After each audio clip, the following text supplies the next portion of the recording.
What it do? I've been wanting to go public, but I don't know if you look at it like public or whatever. I've been wanting to speak my mind, but before I took to the air, I got at my folks, on my Facebook page, Red Panther, and they gave me the green light. You know what I'm saying? I took it to my folks, you know what I mean? And I was like, you know what I'm saying? I'm finna go and handle it then, because it's a lot that ain't right. There's people turning in their grave behind their name, being misused and all this and all that, you know what I'm saying? So I just got too fired up. I was already fired up about a couple other things. I was, man, I'm finna go on and do this. And they was like, do it. They kind of encouraged me, so I went on and, made the contact. Well, I was all the way up in there, man, in a lot of ways, I learned how to do a lot of stuff. Let's get into that. How did you get recruited into Death Row? Well, I remember I seen the homies, the little homies, you know what I'm saying? That Suge and them, Deep Cover was out.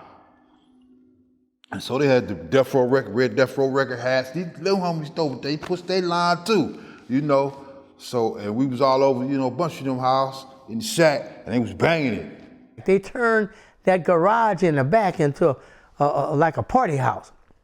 If you wanted to find a Mob Piru, you go there. And that's when Suge started hanging with them, because Suge, played football and all that. Then until he started getting into that record stuff, that he started hanging with Piru, with James and them. It was banging that Deep Cover. I'm like, damn, that shit hard, motherfucker. Snoop Dogg, who the hell is Snoop Dogg? You know what I'm saying? So that's when I was first introduced to it. The Suge had pulled up, all the homies, you know what I'm saying? They was doing their thing. I was still in the streets, gang bang, fucking up, and hustling, and all kind of shit, you know what I mean? But I used to always be looking at it, but I wound up getting locked up, then I got out. And I used to run into Buntry all the time. He used to be like, Neckbone, come fuck with us. Whoa, we out here doing this, doing that. Death Row. Is that right? Well, wham. They had just went to New Orleans and got in a big old fight with the New Orleans police at the Superdome. So they tried to, you know what I'm saying? And Big Jake, he was doing his thing, but he already was doing his thing. Then he came to Death Row, but Jake had the management going on with Compton Righteous. Jake was already in there. A youngster too, big old youngster, man, he was younger than us. It really boiled down to the communication factors and getting contacts and learning how to network and handle business. And Jake was good at that because he knew how to talk. Right. You know what I'm saying? And he said his words correctly, you know what I'm saying? He wasn't no slang to nothing. Yeah, we talk slang, they don't know what we talk. But Jake knew how to talk to people too. He knew how to handle business and he knew how to get his bread. So yeah, he was perfect.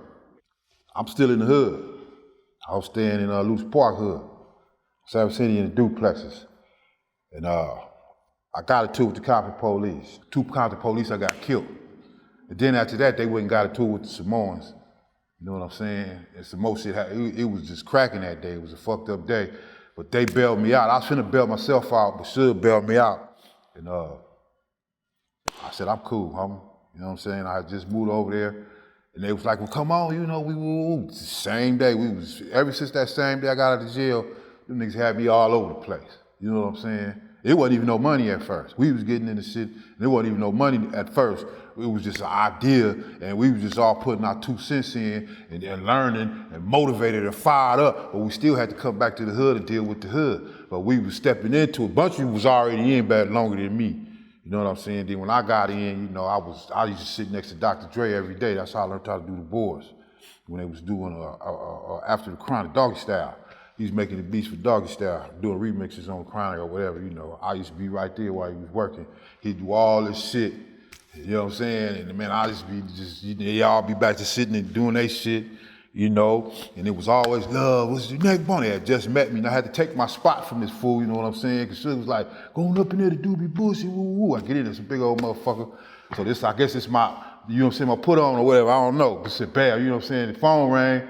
And this is when he answered the phone for Dre while he working. Sit right next to him. So the phone rang, so he reached for it and I reached for it and took it from him and after he got on. After that was my job. So about a couple months later, I started getting payroll checks and we was doing all kind of this and that. And he was giving me chances to figure out how to go past the check, to get your thing on up in here, Neckbone. We used to sit in the meetings with him, with Jimmy, and the rest of them at Interscope, way back. When OFTB used to come up in there and steal shit. OFTB used to come to, Jimmy would be mad. Them motherfuckers that took radios and CDs, and they did rob them, the homies from the Dixie Guards, you know what I'm saying? But anyway, I did whatever wasn't being done. That's what I did, you know, and it was fun because I had love for everybody I fuck with. I just joined their team, you know. It wasn't like, we just got along. I just get along good with people, man. That's all that is. And I'm finna put some work in. I'm finna put some work.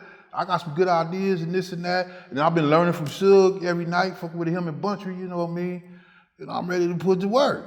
You know, I used to sit up in the room and listen to demos for hours. I go in there with boxes of demos, lock the door in a little closet, and I'm listening to demos for hours. You know what I'm saying? I could discover an R&B group. Bugatti. B is abbreviation, Bad Girls of the Industry.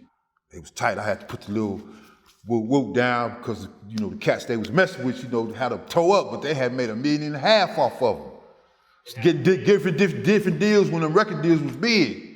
You get group, you can sign a group for $500,000-600,000, and they under your production company. That check come to you. Then you pay them what you want to pay them if you pay them. And that's what was happening to them. But I got them up out of all of that. You know what I'm saying? Was at the demo as a hit 'em up video shoot in Malibu. While Pac and Suge them was out there clowning, I was in the limo on old boy in them head. Nigga, we finna tear this paperwork up. That's a done deal. You ain't getting no fee. You didn't send me paperwork, all the money you didn't make. They don't want to be you know what I'm saying? It was good business though, but you can't be no punk about it. Or you ain't gonna get no business done, you know what I'm saying? So you gotta stand, you know, you gotta be believable. So I got their contracts broke, so that was one of my groups too. And they did some good shit. They on Rage album, the little female singing, that still. You know what I'm saying? I don't know, man. God be tucking me away or something. Cause when at first it was just me and Buntry. Everything was smooth. Then Heron got out, Lip Dog got out, Stanley Pitts got out, Johan got out. Heron, yeah. Okay, all them got out, we was finna go on the Chronic tour. We scooped all them up on the Chronic tour to do security, like I said. So bam, you know, they part of us now. It's like 7 of us. But motherfuckers start falling off one by one. But everybody who fell off created a beef. Like, fuck them. Right. The niggas ain't did nothing. Your shit just didn't work out. You ain't doing I don't know what you got going on. But it's automatically fuck us. Every time they was at him, it'd be fuck us. Somebody wanted to know how you got your nickname. Oh, my neck. I was real young, 11, you know, real slim. So yeah, I fucked up and started answering to it, you know what I mean? It was a joke. I started answering it to it, you know, as I got older, 13, 14, I put a little more reference into it. And this guy got used to, you know, my homies, moms and them, everybody, the preacher, all at the school, man, some of the teachers, they used to call me Neckbone. What's up? I was kind of slim. I started gaining weight around in my 20s, a lot of weight in my 20s. But yeah, that's how I got that name. We were just sitting around telling jokes about each other, me and about 5 of my friends. So, you know, they be trying to triple team me on the jokes, you know what I'm saying? Woo, woo, woo. So when they said neck, everybody started laughing. You know what I'm saying? And so every time somebody would say it, it'd be like with a smile, like they just, you know, being free, you know what I'm saying? So I started answering to it, man. I was about 11, 12 years old, I started answering to it. And then, you know, I almost hate that name as much as my real name, you know what I mean? Roger, I don't like that one either. But yeah, that's how I got it, man. You know, that's how I got it. You mentioned working with Dre. How did you end up in his music video for Little Ghetto Boy? He said me and Half Dead looked the same a little bit. We looked like I could have been his big brother, the homie Lil Half Dead. We was close in, you know, looks, you know what I'm saying? Because Lil Half Dead turned into me in the jail cell when it morphed. When he was like 21 years old, old swole. You know, he had supposed to have turned into me because it was been easy because we kind of similar a little bit, you know what I'm saying? Yeah. So that's how that went down, but you know, they ain't give me nothing but some crumbs, man. I had to get on old boy and them. What about that? Yeah, man, you can't be no punk in the industry. These motherfuckers will run all over you.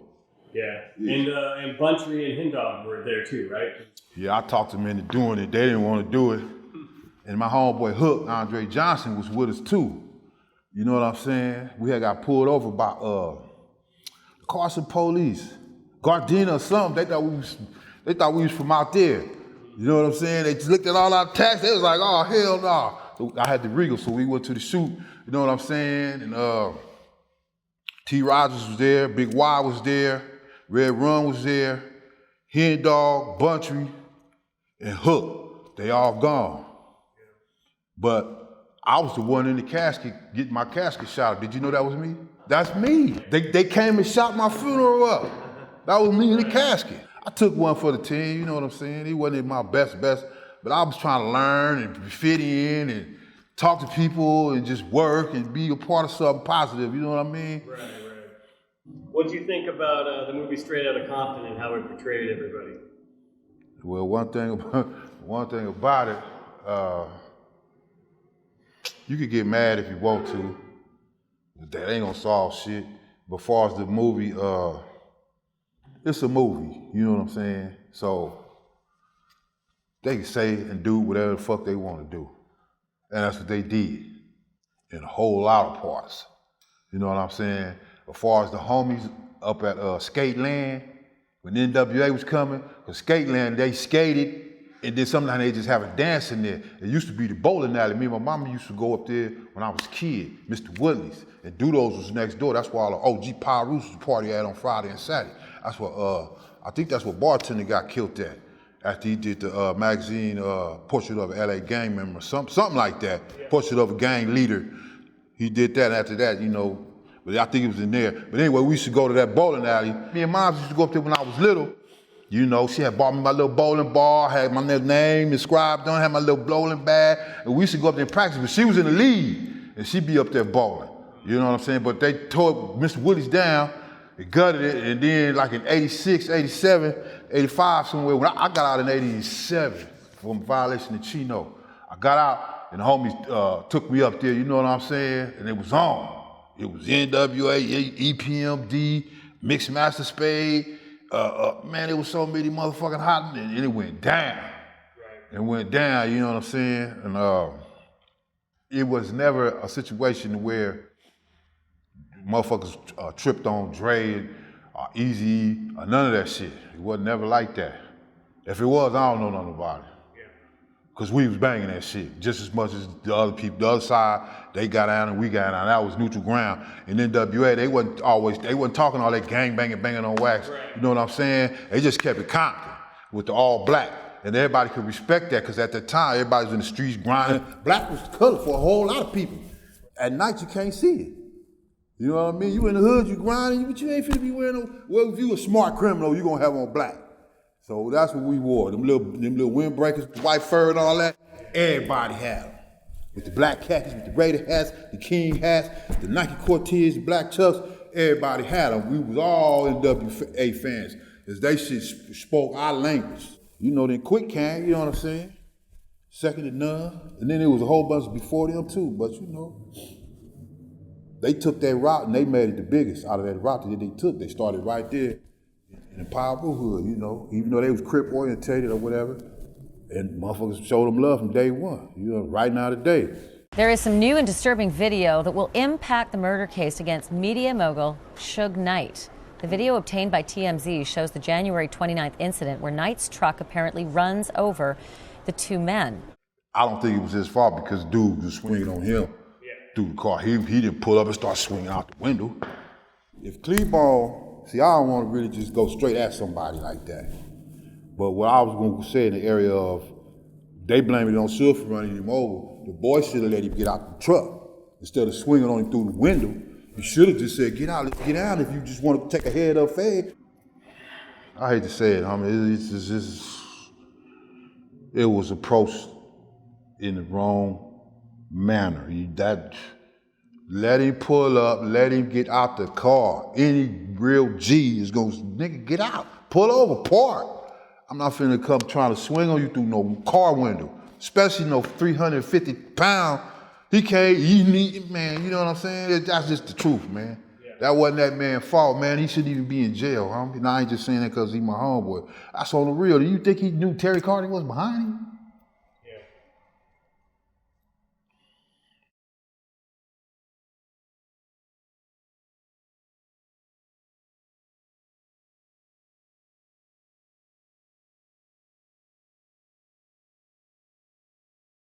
Were you there when the whole thing with Mark Anthony Bell happened at the Christmas party? Yeah, but I don't be fucking with that shit. No, I'm talking about, I didn't, you know, I knew they ran, I don't know, be around when it's weirdo time, I don't fuck with that shit. You see what happened? You see what happened? That's weirdo shit to me. Nigga beat the nigga ass, don't just do no, you know, said niggas, you know, that's how motherfuckers get out. That's their way of thinking. You know, motherfucker, did he drink some piss? I don't know. But everybody know the narrative. And if that's what's happening, that's weirdo time, huh? And then, you know, shit like that happens sometimes. Every now and then, not too much, just some weirdo shit. You know what I'm saying? I don't know what the hell they was trying to get out of his ass. But what did he do though? What did he do? Why was he at that motherfucker? That's what I want to know. Right. Cause nigga, this is a Death Row party. You know you fuck with Bad Boy. What the fuck you doing here? You ain't welcome here. We don't know nothing about what you got going on or nothing. Nigga, this Death Row. Ain't none of your people that's like, when your people give a party, you ain't inviting no Death Row to no Bad Boy party. And the cool thing about that shit, homie, them two niggas was cool too. Puffy and Suge. Right. Man, Puffy and Suge, Biggie and Pac, what the fuck? We was cool with a few of the, you know what I'm saying? Them cats on that side of town, we was cool with a few of them. Everybody at some point was cool that wound up this big old shit that blew up. Right. At one point, nigga, everybody was cool. Even from other sides. We was, you know what I'm saying? Right. It was business being taken care of and everybody was happy. But all that shit changed. Man, I seen Puffy campaigning for Suge. At Jack the Rapper, Suge got Manager of the Year. Suge was getting all them awards for reviving Dr. Dre's career. You know what I'm saying? But that day, after he got finished, he started, you know what I'm saying, mumbling little shit about Puffy. You know, I gotta figure out these hip hop politics, because I've always been a fan of hip hop. Before we had West Coast hip hop, we was listening to East Coast hip hop, homie. Big Daddy Kane, EPMD, Eric B. and Rakim. So we ain't had nothing against them dudes. Right. We was cool with them too. Everybody was cool, man. But the coldest part about all that shit is Suge and Puffy, Biggie and Pac. They was partners. You know what I'm saying? But, you know, Puffy had Craig Mack at first. Then he got Biggie. And he was gonna do like a duo, what was it? Big Mac or something like that. He shook Craig Mack and started fucking with Biggie. Craig Mack came over here and was trying to get with the road. You know what I'm saying? I don't know the extent, but right up in there, it seemed like shit started changing a little bit. You know what I'm saying? Because I don't think he wanted to let Craig Mack out his contract so he come to the road. We trying to get K-Solo and all the little hardcore East Coast rappers, you know what I'm saying? And all that type of little shit, man, that shit could cause a great conflict. And then Mary J, you know what I'm saying? And it was a few other ones that was in the middle of them two on bullshit. Mostly leaning toward him fucking them, not Suge. Suge was coming to the rescue. They was coming to Suge. This nigga he doing this and he doing that. That's when it really got bad. It wasn't no East Coast, West Coast shit. It was business at first. Pac made it East Coast, West Coast. Pac did that shit. Pac got out there and said, okay, we from the West. Nigga, you from the East. You the homie, but you from the East Coast. Right. Nobody never said nothing though, you know what I'm saying? Right. Because of his spirit. He was just too much of man, that was a lovable guy, man. Pac was solid, homie. Yeah. Pac was solid. I mean, on the real though, you know, I used to talk to him and chill with him. man, he had them outlaws straight. He had them outlaws, he put a spirit in them outlaws. Every time they did a song, motherfuckers like, damn, then Storm caught the spirit. You know what I'm saying? Storm got hella tight. We was gonna have them on, Death Row and Ghetto. We was finna put the twist down, me, Buntry, and Suge. Not on no bullshit, but we was finna have joint labels, and Suge was gonna distribute. Pac had something else label he wanted to do. And Suge got at him about Death Row East. And he was with it. It was gonna be him, Eric B, and Hammer running it, something like that. Okay. And that's why so that took all that others. He's like, I finna have my own label. Right. That's why one of the last appearances you see with Pac is them and Suge back east, and they've got the Death Row East t-shirts on. Yeah. Believe in Death Row East. Believe in that, for real. That's it right there. But if you believe in God, believe in Death Row East. We plan to take the same strategy we use with Death Row West, which is mind over matter, taking all our weaknesses and making it into our strengths. Yeah, we was in Central Park that night. That's when he got at Nas and all them. Yeah. Yeah, it was cracking. All these weak rappers, Nas, all these suckers, they battling off of East and West like this is a game. This ain't no game. He was talking, he wasn't, okay, the people he was getting at him that was coming with real questions and stuff, he was taking time and running the shit down to him, on some real, real shit. But then he still had little words with a few other motherfuckers too, that he had went up there to get at the box, you know what I'm saying? But he didn't take it to where we finna just tell us something, we finna get on. No, he still was hollering at the people.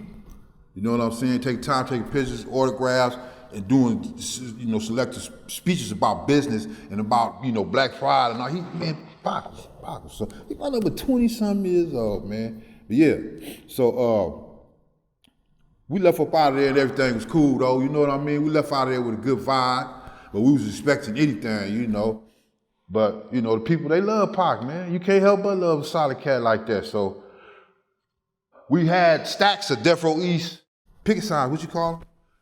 So yeah, everybody out there was getting the thing. The whole park had them. The whole park, everybody, Death Row East, Death Row East, Death Row East, Death Row East. You know what I'm saying? Because Pac was hollering at us. We're going to have artists doing this. And then when we get established, and then when your kids is born, and then when you need a house, you know what I'm saying? Right. Pac was talking.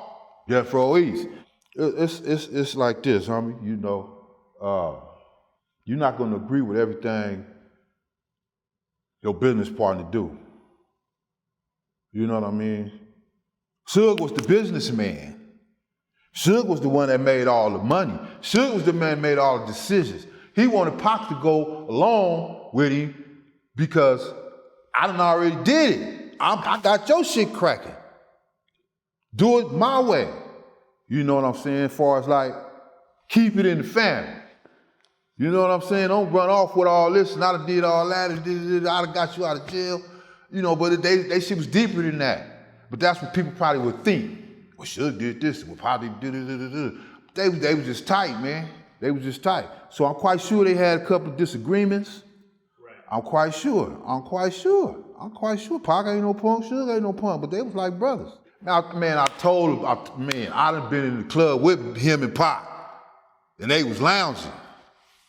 When Biggie was wearing bandanas and boots, baggy jeans. You know what I'm saying? I done been in there with them, so I done seen how they kick it around each other. Suge took us all over the world. Private jets and all that old shit. We was popping up at everything. And we ran into Pac a few times. Pac was always like, we look at Pac like we was looking at him like a little homie back then. We didn't know him, but that's Tupac. You know what I'm saying? He always did some shit, so we already had that little, you know what I mean? We already had that shit, because he's out there, that's Tupac, you know what I'm saying? The combination just go together.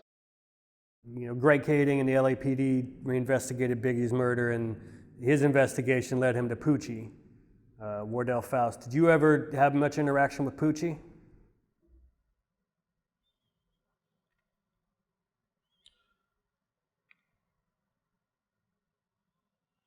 Poochie was a hustler. Poochie, good dude. I've been knowing him since, I was a youngster. Yeah. Like I say, we was sellers in the county jail. Poochie wasn't no joke, little short little nigga. Shit, Poochie wasn't no joke, man. But the extremes to whatever people come to, you can't always, speak on it in general like that. You know what I'm saying? Because, hey, man, I don't even want to do. I could say some shit, but I don't want to. But Poochie was straight though. Poochie was straight. He was a good dude. What was he like? Do you have any stories about hanging out with him? Poochie was quiet. Right. Poochie was in the cut. Don't get him mad though. He the type of nigga ain't gonna say shit. Just woo woo. Figure it out. You already know. You know what I'm saying? You can't run up on everybody with all that noise, man. Everybody know certain people's reputations around there. You know what I'm saying? Yeah. And he's known to have some squabbles. So you gotta get a motherfucker that ain't never won, ain't no fights, ain't won a fight, ain't finna fight. Yeah, they gonna shoot at everything going. But yeah, Poochie, he'll get down with you. He'll get down with you. He did his first He'll drive-by. get down with you. He tries to, yeah. I saw he did his first drive-by shooting when he was 13, and his stepdad drove the car. I don't know, but shit. Stepdad went to jail for it. Hey, man, that gangbang shit crazy, man. It's some cold little. We all got them stories, man. It's interesting because the Southside Crips, after Tupac was killed, they went and told everybody that they did it. Whole neighborhood knew. Compton, it was like worst kept secret in Compton that Southside had shot Tupac. But when Biggie gets killed, it's like silence. Like nobody said anything. There's no informants coming forward with credible information for years until Suge's baby mama tells Kading that she kind of acted as the middle person to set that up with Poochie, and so that's kind of, the Poochie's kind of the leading theory now. But it's interesting, just completely different way that the two murders were handled, it feels like, in the way one was kept very quiet and the other one was bragged about. Pac was already on the news, movies. Everybody had a heart for Pac. Biggie was he had some good music. That was it. So it was more of a great tragedy to the world to lose Pac because of all the things he represented. Right. He was multidimensional. Multidimensional. Yeah. And sincere and loyal. You know what I'm saying? Biggie never even got to, people never even got to see how Biggie really was. What type of person he could have been. You know, he seemed like he was a big jolly dude. Yeah. But he wasn't, he wasn't spitting, he wasn't talking to the news cameras about all this stuff, right.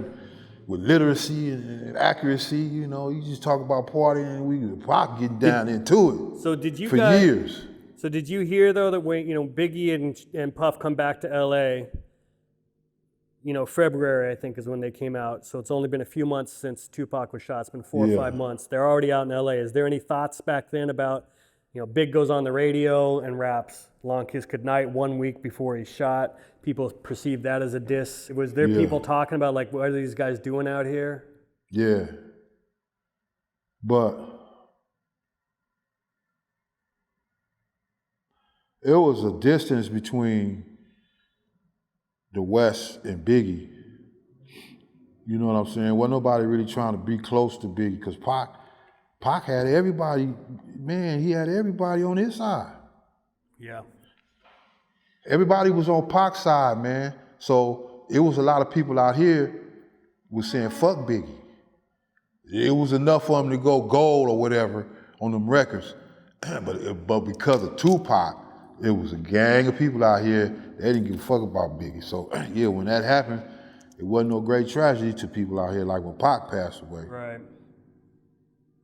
Afterwards, was there any chatter about like, oh, I heard this, or I heard this maybe happened, or this is what happened after Biggie was shot? Was there any?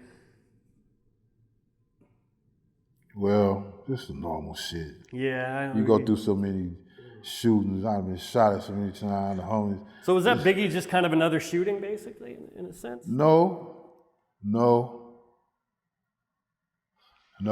because the older at first, when it first happened, it wasn't nothing because we wasn't over Tupac shit yet. Yeah. You know what I'm saying? But once it got like 2 years old, then it seemed like it started soaking in with everybody. Yeah. Everybody started back going about, yeah, boo, shit, Biggie had some time, because you know what I'm saying? I like this music.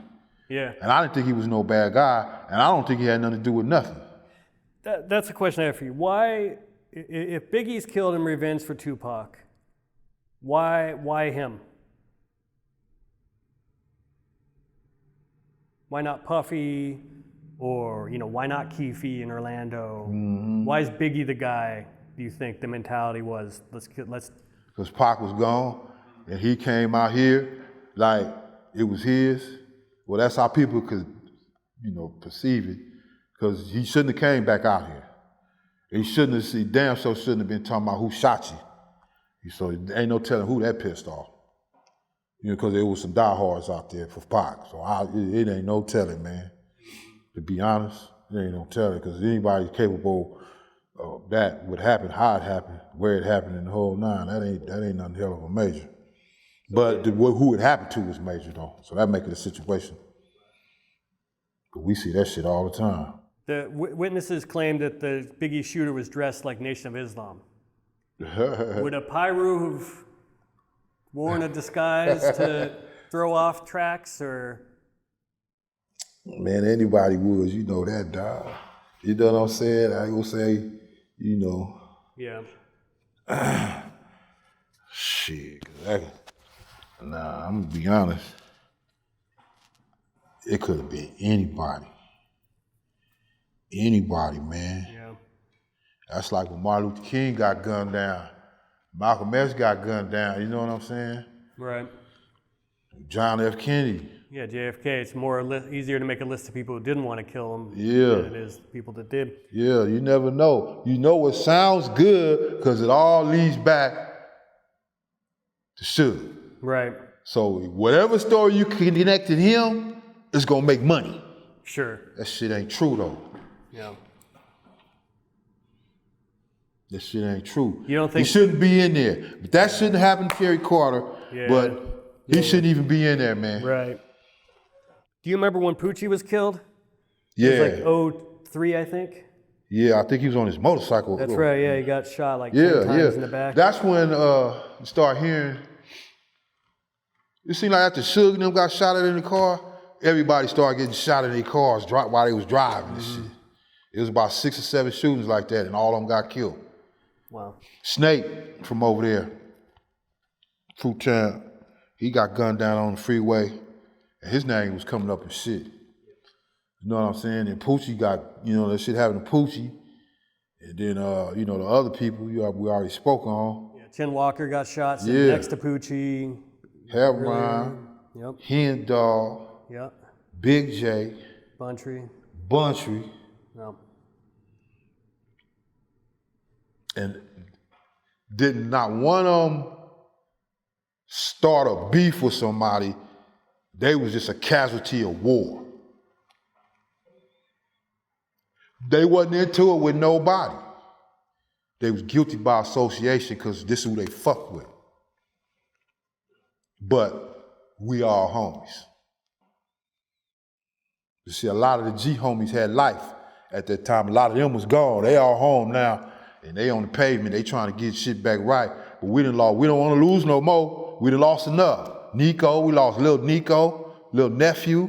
You know what I'm saying? That didn't make no sense. None. That was the hardest one. I ain't been to a funeral since, homie. Little Nico. What was that story? Nigga can't take a fucking fade. You know how many times I had to fight 5 or 6 motherfuckers? You can't even take a little one-on-one? You gotta go get a pistol and shoot a nigga represent the same thing as you, play in the same box as you? Crazy, man. Little Nico, man. Scar, even Scar. I was going to ask you about that. So Eric Daniel, a.k.a. Scar. Yeah, even that was my homie. I fuck with Scar. I fuck with his whole family. Scar, Gangsta Sam, Pookie, they sisters, Garfield, and I knew they mom. Me and Gangsta Sam was cool first. You know what I'm saying? I met Scar, he was like 16. You know what I'm saying? The homies turned me on to him. They take me over there. I think dude took me over there, and you know, we did some regular old hood street shit we got going. We take care of business. Whoop whoop. We gonna do this. I do this. Whoop. Whoa. Fucking with Scar. Scar wouldn't handle business. Came back. Here you go, big homie. Whoop whoop. Here you go. Whoop whoop. And I always went to him. And he started seeing me. I moved in the duplex. He started seeing me, and we would chop it up. You know, I got the low riders in the shop and all that. He the one that rolled with me all the time. He already in the car. And then he used to sneak up on me. You know, he'd be like, hey, everybody be hanging out. He'd be like, hey, blood, can you take me over to Parlay's house? Come on. As soon as I see him get nice little bud, he'll look at me. I'd be like, come on, homie. You already know, huh? He'd be laughing and shit. I'll take you over to Parlay's house. So was there eventually a falling out with him? Not with me. I turned Scar into an out-of-town league. They hit. They want to take me. I didn't want to go.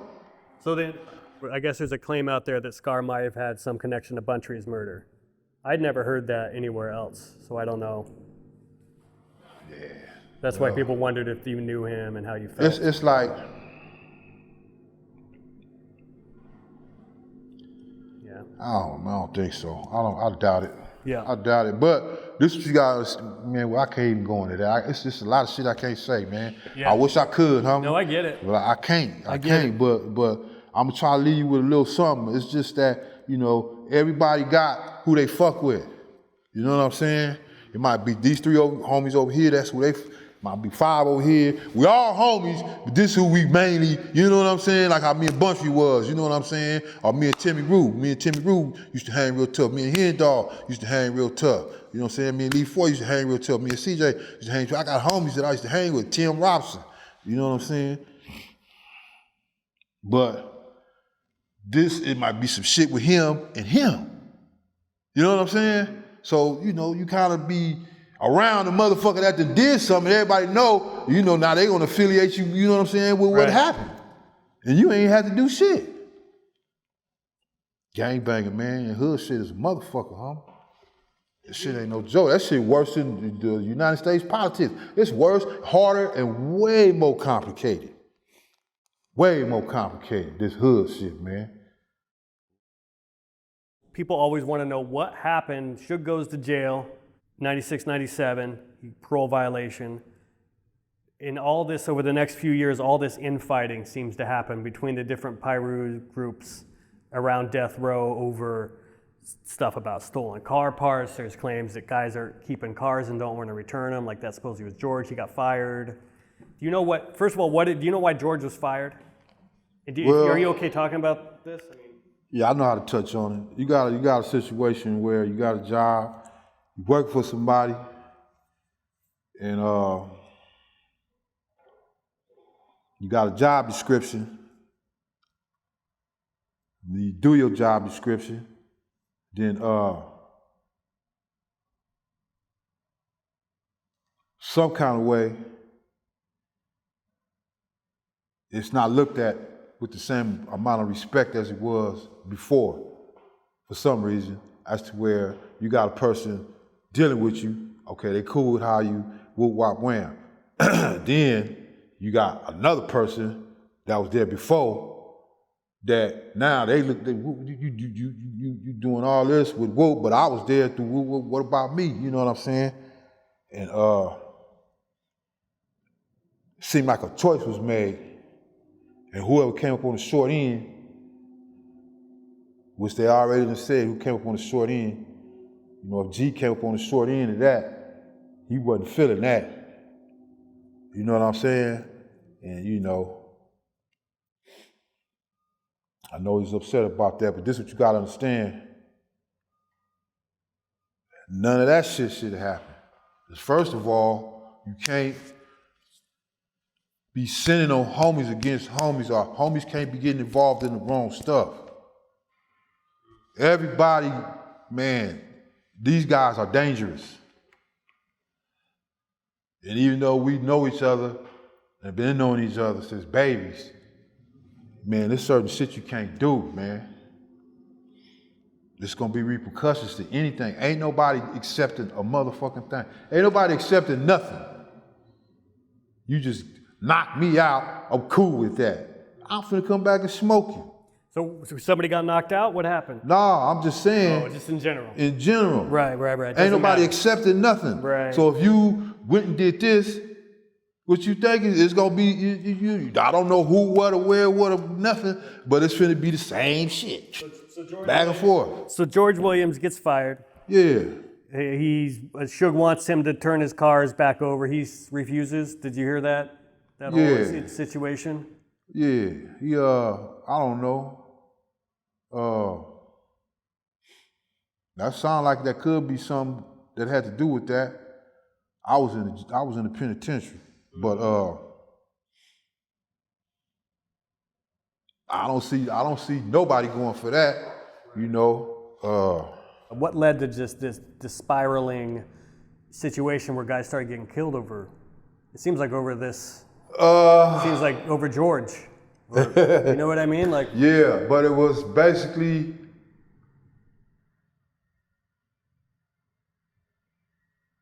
Yeah, I'll be looking at it like that too sometime. You know what I'm saying? I've been knowing him for years too, you know. I've been knowing him for years. All of them. Right. See, it's funny, we could pick certain ones for certain roles because certain things happen at that time. Yeah. But any one of them could have done that. Any one of them. But society only knows about what they talk about. So this is all y'all know. But it could have been a whole other way around because the ones that got killed, you know, was part of the team. You know what I'm saying? So it's gonna automatically put things in a certain perspective, this side and that side. You can just, it's too easy to know what's going on. So you see the end result of what happened, so that tell you, you know what I'm saying, what mind frame people are in when those type of situations happen. You know what I'm saying? And any one of them was capable of all that same shit. Right. But I'm finna take this, give me that, whatever it was. It happened in a certain order, so the reflex happened in a certain order. You know what I'm saying? And certain people got knocked down because of the status they had. Yeah. You know what I'm saying? Because the boy, Buntry everybody had love for Buntry. Everybody had love for Buntry. I did a lot of shit with Buntry. Buntry was my motherfucking homeboy, but. Without naming anybody, do you know what his situation was over? What he was killed over? Well, I don't know, man. I don't know. All I know is he got set up. I believe that. It was somebody in that truck with him that called them dudes and told them, we up here. And when they came, he jumped out and ran. Yeah. So it was definitely a setup. When all you had to do was take your fade. We homeboys. We've been knowing each other forever. Why would I resort to killing you and I done got out with you and all this time? We got the same struggle, the same everything. That don't make you tougher than me because you got to shoot me before I shot you. That make you was more afraid of me than I was of you because I wasn't worried about shit. You ain't got guns. You didn't even ask for no fade if you really had a problem with me. That shit wasn't worthy of none of them dudes should have got shot, man. But you got people that learn that you shoot first and you never have to see that person again, ever. They got this in their mind. That's what gangbanging do to you, man. Being in that gang, putting in work. Because in order for you to be something in the gang, you got to cause havoc. Right. You got to be scandalous. You got to put work in. What do you think was behind the murder of Heron? Because he was the first. Same type of shit. That should have been a fade. Motherfucker don't want no fade, because you know if it's somebody you can whoop their ass, you ain't finna go get no gun for no nigga. You know you can whoop his ass. Nigga, come on, let's get out. I'm gonna whoop your ass anyway, then we gonna be cool after that. Motherfuckers be scared, man. Then you gotta retaliate with pistols though. But if the problem is created between two different individuals, but see, it all rooted from a scandalous move. So the scandalous move started the whole chain reaction off behind violence, supreme violence. What was the A scandal? motherfucker was found handcuffed, bullets in their head, and all that. So you're not gonna respond to that with no fist fight. You're talking about V. Buchanan. Yeah. You're not gonna respond. Street politics, okay, we pass fighting. Right. But that didn't have nothing to do with the homies. That's the coldest thing about it. What was the situation with V over? It's in general, like what? Man, you got motherfuckers be out, they starving, they hungry, they wolves. You got it, they finna come get it by all means. Was there any truth that that was videotaped and that Buntry and them were showing it to people? Buntry had open house. Right. So they came over there with the tape. If it was a tape, they probably did play it at Buntry house. Right. But Buntry, I guarantee you didn't agree to that shit. Wasn't fond of that shit. I guarantee you that Buntry Al, he don't get down like that with no homies, homie. I know he had nothing against Nair nigga from the Fruits. That's who we fuck with. Right. So, in the McDonald's, come on, man. McDonald's is like Buntry, Alton, James. Nah, man, a lot of neighborhoods go to them before they come to any of us. I got a gang of homies from different hoods, but they always been the headquarters, the forefront of our neighborhood. Because James and Timmy, you know what I'm saying? Buntry was doing time, James and Timmy was always on the street. So they respected it on a whole nother level. And I know nobody in that house agreed to what happened on that tape. If it was a tape, I don't know. If it was a tape and they say they seen it, if like the word is, I know he didn't condone it. But I used to call him and tell him, why you got all these motherfuckers? But that's Buntry. Everybody loved Buntry. Buntry showed the love back. You know what I'm saying? But shit was getting scandalous, man. Too scandalous. And you was supposed to pick up on that, but Buntry fearless. Buntry walking around here ain't worried about nothing. That's a gangster. Right. A motherfucker hiding behind a tree, scared to just be like, let's get out. He got to try to sneak up on you and do some shit. That nigga scared, man, deep down inside, homie. Like George and Poochie seemed to have a situation where Poochie, I think, had some car parts, lowrider parts, stolen from him. That's a one-on-one issue. It should have been. You know? Yeah. It should have been, but you know, we was all homies.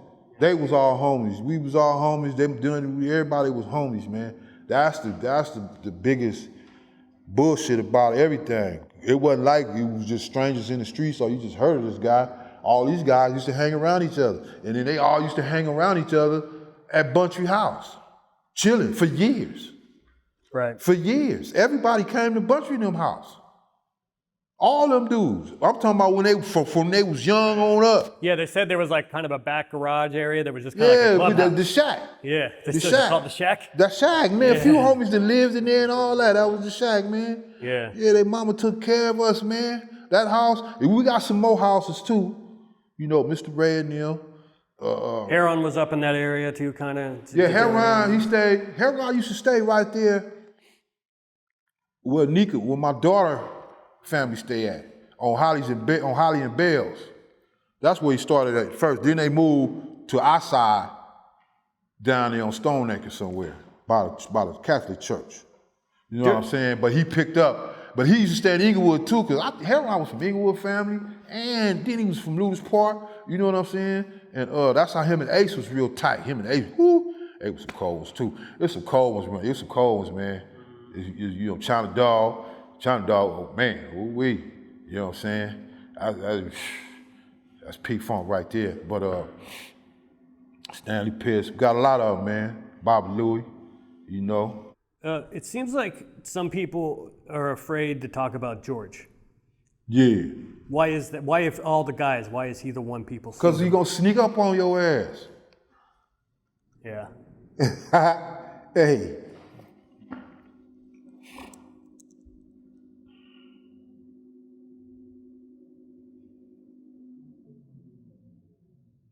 Everybody ain't gonna come up to you, shed the blood, woo, nigga, well, let's get down. Everybody ain't finna do that. Right. You got some niggas, man, because when you so far in the game, you know what I'm saying, it's only one result that you gonna be satisfied with. Other than that, you fair game. So you got people that's smart enough to understand, and it's a done deal. There's some people like Buntry, but that's because he had all that heart. Man, ain't nobody finna do nothing to Buntry. I used to call him nigga and tell him, man, kick back. But Suge got out and kept him, you know what I'm saying? He was I couldn't even catch him no more. But he was trying to get that $1 million. You know what I'm saying? But yeah, Mob James brought up that his brother Buntry kept thinking Suge was gonna give him. Yeah, he's supposed to be hitting him with a meal ticket. Yeah, and Mob kept saying he's never gonna. Mob claims now, he says, I told you that's never gonna happen. Like Suge, my brother Buntry, ready to die and believed in Death Row. I used to argue with him all the time. You really think Suge finna buy you a house, motherfucker? And me and him didn't talk for months because he truly believed that. I believed him. I thought it was gonna happen because he damn sure had it. Yeah. And he loved the shit out of Buntry. You know, see, I used to hit little licks, and I always hit Buntry with 3,000, 4,000, 7,000. Buntry do his little shit. Well, well, this way we gonna do this, and then we gonna do. Man, go on, man. You know what I'm saying? Mm-hmm. And this my dog. Right. You know what I'm saying? Well, I didn't give a fuck because I'm finna go get some money, nigga. Right. You know what I'm saying? But when it came to that, he was like, Neckbone, I got you. I told you, woo. I'm in penitentiary, we on the phone talking. You know, and this is when word going around, and I done got word of it way up here in these mountains. Man, these motherfuckers is something out on you, man. Sit down. Quit letting all them motherfuckers in your. He'll let them on the phone, and I'll be like, but I don't want to talk to that snitch ass nigga. Yeah, who? Such want to talk to you. Man, what's happening, big homie? Hey, where Buntry at? Put Buntry back on the phone. I know I be having that gut feeling, man, but I didn't think nothing was gonna happen to him. I just knew it was all bad. Niggas shut it down. Shut it down. That's before the tape. Yeah. He was still letting all them motherfuckers in and out of his house. Just walk in and sit down. Man, you Buntry, homie, you can't do that. I was in the pen, you know what I'm saying, working in I was the foreman in the meat cutting department, cutting them cows up every day. So when I get out, Pac had just got out. You know what I'm saying? When they went and got him on the plane, I think I got out like a day or two after that. We clicked, you know what I'm saying? We clicked up because somebody told him, you know, we about some shit, you know what I'm saying, I participated in, you know what I mean? And he was a good dude, man. So, but he could be an asshole too, and sometimes he say shit didn't make no damn sense. Well, who knows? That let us know he's normal. That made the motherfucker love him even more. This nigga normal. You know what I'm saying? You know what I'm saying? He's normal, you know, but he had a power and a grace over people, man. He had a power and a grace over people. So yeah, when he first came, he put the work in. He did like 7, 8 songs in one day. And he got there like 3, 4 in the afternoon. About 2, 3 in the morning, he got like 8 songs in. Bangers. California Love and all that shit. You know what I'm saying? And that's when the controversy happened with that. The boy went and did the video for like 600,000. The motherfuckers jumping around with mud on their face. And everybody did, you know what I mean? Nigga, we need a California Love video, Pac out. Nigga, we talking about running the streets, you know what I mean? So, that's when Dre was like, you know what I'm saying? He didn't have no control, he didn't have no say-so. He didn't want no say-so. He didn't know he didn't know, I don't think he really knew the business like that. Suge knew the business. He knew how to do the records. I think he wanted to start being a part of the business aspect more. You know what I'm saying? Have more say-so, you know. But it was Suge's say-so that got the boat floating right. It's his beats that pulled in the money. You know what I'm saying? But why you want to change the recipe? It's been working all this time. We done made all this money. You know what I'm saying? So, you know, okay, I'm gonna give you room to do a little something. You do some shit that he didn't agree with. And then he heard about, you know, the Michelet shit she was doing with the homies, you know what I'm saying? So, you know, that just pushed Dre away. All kind of little shit pushed Dre away. It's another hero story. Suge was taking care of her, man. The boy just extra all the way out. I don't know when, you know what I'm saying, they hooked up and they fell in love or whatever they did. I don't know about that, but she didn't have nothing. Suge took care of all that shit. You know what I mean? And they got close like that, you know, or he would protect her. He would let nothing happen to her. He treated her real special. You know, that was his little boo, you know. Sometimes people have friends and, you know, it's like you would run into a woman with a lot of men friends. And you don't understand it, then you'll run into a man with a lot of women friends. But, you know, shit turned into shit. You know what I'm saying? Yeah. And you probably didn't even intend it, but it just happened. It happens. It happens. You just get the feeling. You what's up? Woo. You know, because he was already trying to get on the road to do albums with her and all that. So he go automatically take the role of like, let me handle this business for you. You know what I'm saying? But at the same time, they was feeling each other. You know, but she wasn't trying to, you know, be scandalous or nothing. But it just happened. You know, the boy, you know, he was living his life. So man, you know, ain't really fair exchange ain't no right because she was shit. I got Suge. Suge still got 300. Nah. Sam Snead was in there and Pac took off on him. You know what I'm saying? We all went in the red room, you know, we was discussing business, you know what I'm saying? All the artists. And Pac started tripping on. He was already getting that old boy before we even went in there. He had to be calling me on the phone. He went to a spot. He was on him about doing the video with them dudes from the east. So when we did finally get into the room, Pac got at him, nigga whoop, and took off on him. Nobody jumped in, wasn't no beat down, none of that shit. Nigga, Pac put hands on Sam Snead. All he do was fight back. If you feel like, or whatever, how do you feel? Right or wrong, nigga, fight back. That made it worse. Like, oh shit, this nigga, you know, it ain't nothing cracking. But Pac never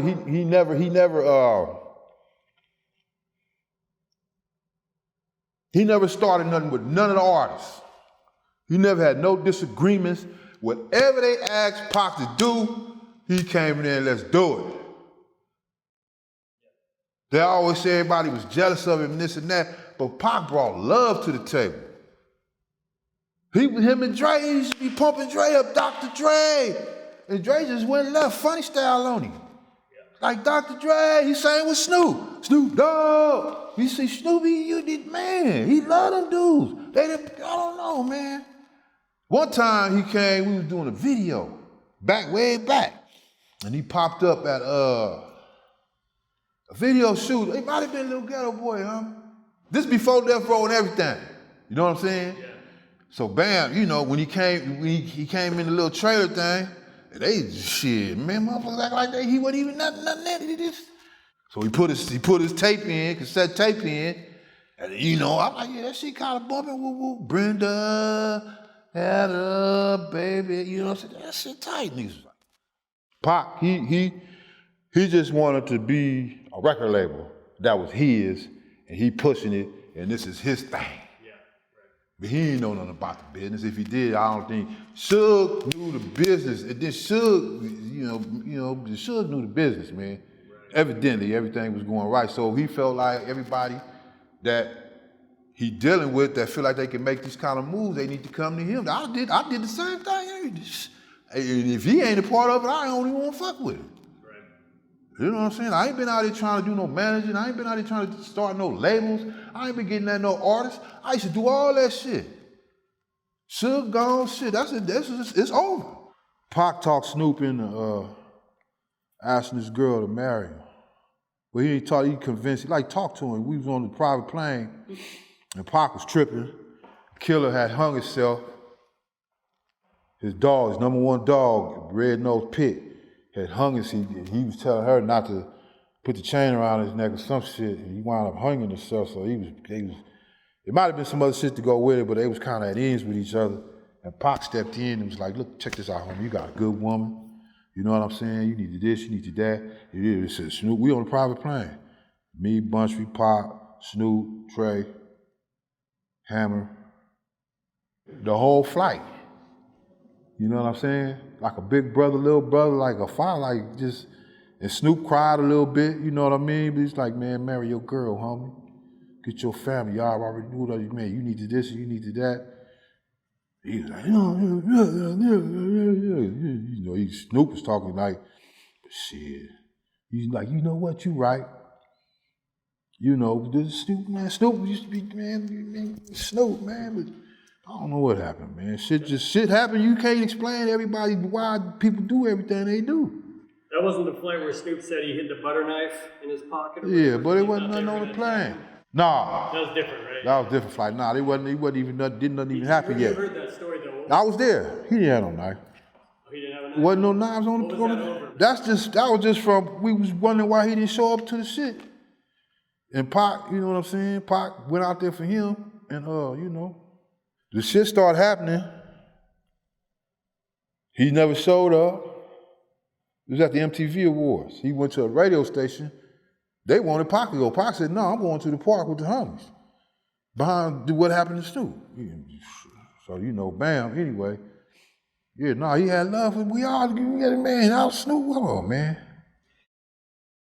I had a question about Tupac and his lyric in California Love when he says, worldwide let him recognize from Long Beach to Rosecrans.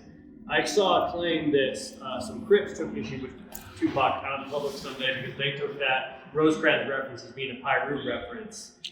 What it was, homie, they got it all wrong, as usual. Pac told the video motherfuckers, man, roll me through there. I think he got to call with some females. He just rolled me around and I'ma write about this shit. And they was going down Long Beach and Rosecrans. He put that in his rhymes. Pac wasn't no gang banger, man. Pac didn't know no gang politics. Pac just knew this who I be with and I'm riding with him. It ain't had nothing to do with red. It ain't had nothing to do with blue. I don't care what color rag he wore. Nigga, that was Tupac. If he'd have been y'all, he'd have been the same. If he'd have been with y'all, he'd have been the same way with y'all against us. Well, no, not us, because he had love for us. We had love for Pac even before. We was in Atlanta one time, and we all got on Thug Life, and us, it was just me and Buntry and Jake and Suge, as far as like the little, you know what I'm saying? And the rest of them, all of them, all the artists. And Pac was with his motherfuckers. And motherfuckers was up on the thing, right? So me and Buntry and Suge, we had to jump in the front. Like, what's happening? Nigga, it's their turn on the stage, you know what I'm saying? And we look and see Pac come from behind there with his little blue rag, little blue beanie, little blue jacket. I think he had some blue chucks on. The Thug Life on his jacket, Thug Life on his hat. He was like, nah, hey, we next, y'all, we next. And that was that. We was like, oh, that's Pac. That's Pac. I mean, you know what I'm saying? We already, before we even knew him, we had that good shit like that. That's Tupac, that's the homie. Everybody try to put the extras on it because it sound good, you know what I'm saying? And it is a mob tattoo. But I didn't even really pay attention to it because he ain't got Piru on him. He wasn't claiming to be no blood. He was just mobbing because that's what he did too before he came around us. That was their slogan. You know what I'm saying? Mobbing was their slogan before we even knew him. There's a few in the Bay, that's one of their handles, you know what I'm saying? Such and such street, mob, mob. That's all E40 them talk about is mobbing. You know what I'm saying? But they ain't really talking about no gang banging. That's just like being a G or something. You know what I'm saying? About that money though. You know what I'm saying? So you know he probably just seen the likeness in the two. They from the mob, I'm from the mob. No, yeah, I'm gonna get my mob tattoo. But he wasn't trying to. Pac wasn't trying to be from the hood, but he was down with us though. Definitely he was down with us, but he was down with everybody up in that everybody. Pac was down with everybody. Snoop, all of them. He went to bat for Snoop. I was right there, kind of getting mad, like, look, homie, do you not see these 9,000 motherfuckers in Central Park? We ain't got no, you know what I'm saying? But I got to roll with him, you know, it was about 5 of us. You see Trey, yeah, about 5 of us. You know what I'm saying? But he was being positive too, you know what I'm saying? Everybody knows the Lakewood Mall incident or the fight. I talked to Trey directly about it before too. He and I have been in touch. I've heard, and I want to see if you can confirm this, that the bad blood between him and Orlando Anderson had started before that. Did you know? He knew of him before that.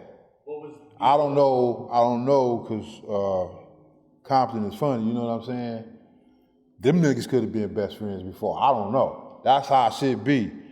You know, I don't know where they stuff started from, you know what I'm saying? But yeah, he knew him before all of that. He knew him before all that. We all know all of them. As far as everybody's age bracket, you know what I'm saying? You might have some old cats know a lot of youngsters and a lot of, but the age bracket, you know, pretty much is okay. Yeah, I know. Trey was closer to being Anderson's age. Yeah. And I know he's way later than me. Keffy D, and all them is my age. Terry Brown, all them, they was my age. Pac was like, we wasn't seeing him too much. He popped up on the weekend, 2 or 3 days before we left. He was getting to his girl, you know what I mean? Your daughter? Yeah. Because at first it was different, then he fell in love, they fell in, I don't know, they was a couple. I know that, it seemed like they was a couple, so I'm gonna say they was a couple. You know what I'm saying? I done seen a couple other ones, you know, but Pac got different sides to him, you know what I mean? And I think he got to be that other side of that Gemini with her, because everything else was, you shoot him up, bang, bang, fucking with us, you know what I'm saying? He couldn't get in touch with that other, because that other side, it seemed like he was more like that. You know what I mean? Nice and humble and quiet and just chilling. Not really quiet, but, you know, happy and smiling, ain't tripping, you know what I'm saying? Because, being on the outside, looking in, and all you seeing is just what you see. You don't know what the hell's going on behind them pictures. The picture might look a certain way, but that don't mean that's exactly what's going on. So go to the day that you head out, you leave for Vegas. We was at the house chilling, getting ready to roll. Pac and them was late and this and that. We waiting on people and, you know, everybody happy. I'm telling him the Tyson fight, I'm trying to find my boy, cause he give me tickets, you know what I'm saying, for free, and I sell them. I sold like 3 tickets for $2,500 a piece before the fight started. And that's the thing, the fights, the Super Bowls, the college, the NBA, All-Star, man, you get them tickets for $200-300, sell them for like $4,000, $3,500, yeah. Yeah, man, we was clowning, having a good time, you know what I'm saying, Buntry Ave. Suge and Buntry and them went one way, and me and Trey went another way. You know what I'm saying? Buntry was with Suge and Pac. Me and Trey, we went to the house or something and was chilling, you know what I'm saying? I sold my 3 tickets and the fight was over. They was back there with Mike Tyson. Right. They all in the back, with Mike getting rubbed down and all that. They back there with them motherfuckers. Right. He couldn't take all of us, you know what I'm saying? Like, yeah, bring a couple of the homies, don't bring all of them, you know what I mean? Yeah, right. So, you know, Buntry was always on top of the list, and we respected that. He was there before all of it. Well, Trey was, you know. They was just clowning around, and Pac hit the song for him that he made. That was hard. You know what I'm saying? I think they walked out with it too. But yeah, Pac, I can't remember if he had that vest on or if he took it off. But by the time we went back, he didn't have the vest on no more. And I had got at him about that. An informant or a witness claimed that inside the fight that there was an altercation between some Crips and Suge and Buntry. During the fight, an FBI witness reported seeing an altercation between Suge and Tupac's entourage and some rival Crip gang members. One of the Crips told Suge Knight that he thought he was untouchable. to which Knight responded that he was untouchable. The Crip responded, "You can be touched." Did you hear? Yeah. I don't know about the exact words, but yeah, that ain't shit though. But yeah, they back there tussling around, moving around, because everybody all packed up, and elbow to elbow. You know what I'm saying? Somebody done bumped into somebody. You watch where you going. You know, whoa. And they went on about their business. You know what I'm saying? That type of shit happen all the time. So you heard about that? Yeah, it could have turned into something. Well, they just had a little silver match. It wasn't really nothing to talk about. It wasn't nothing major, nothing like not to them. You know, just bumped into them because of the crowd. You know what I'm saying? I was we got there. Yeah, me and Trey came from the house, and I'm over here selling my tickets. He doing his thing, and then that's when one of the homies had called me that I knew because we had seen Buntry in them.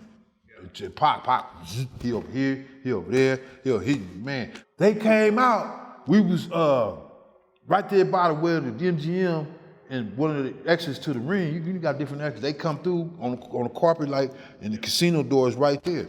Them niggas, they came through after the fight, high, happy and talking crazy. Tyson woke him up. Tyson, you know what I'm saying? And so Trey, like I say, Trey was over here somewhere talking to somebody. They came out. And somebody called me, and I went over there to talk to him. You know what I mean? And so the Suge and them stopped. You know, and like I tell everybody, we wasn't there for nothing. We was there to handle business, have a good time, go back home. Right. We wasn't looking for nothing. If it wasn't for that, them two little incidents, you used to be Keffy D and be like, what's up, and keep it going. It was like that. You know what I'm saying? Them niggas jumped on Trey and them. Trey and them got down too though. They put their hands back. But that started it. That's changed everything. Cause we used to be cordial a little bit. I mean, it be shit used to happen, true enough, we know that. Cause they got a gang and we got a gang, so anybody can get into it when it's gang banging. You know, but then you got other people that's about money and this and that had cool little relationships going on. So he wasn't even no trip. That shit just all of a sudden out of nowhere. And we didn't start it. Trey done approached, I sound like a motherfucking police. Trey done approached Suge and Buntry. Just on some stuff, homie, we was looking for y'all. You know what I'm saying? With Neckbone, you know, he over there. You know, everybody already know Pac all over the place. That's what he do. You know what I'm saying? So bam. They start having a little discussion, just some little low key, like, yeah, you know, is that right? Woo? And I know, it's like, man, nobody pay me, man, we do that little bullshit. Anybody tripping off that fool? Come on, we got this crack, we got that crack, woo. But Pac zigzagged back in. He seen all of us over there, because me and Trey over there, and it's me, Trey, and Buntry, and Suge talking. He came and dipped in, yeah?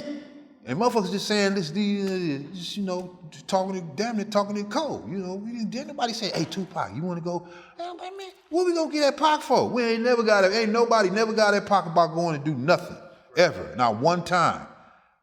Now, what he heard, I don't know. You know what I'm saying? Yeah. But he heard something enough to know who to go hit, but then wasn't nobody talking to him. So bam, he ran, I was trying to catch him, and then bullshit just went down, you know what I'm saying? Did he say anything to Orlando? Because that's one of the things. Yeah, he said, you from the South? I was standing right there. So you heard that? Yeah. That's that gangbanging shit, man. That's that gangbanging shit, man. That shit started all kind of ways, you know what I'm saying? Is Orlando saying anything on the ground? Like, is he? You know what? The boy was balled up good. I ain't never balled up before. I get up, I'm gonna get down, take my licks, but I'm finna give a motherfucker some hell of a licks too. You know, and if it come to sticking, then whatever. But the boy was balled up like this. So he got a few kicks in the ass and in the back, or ribs or whatever.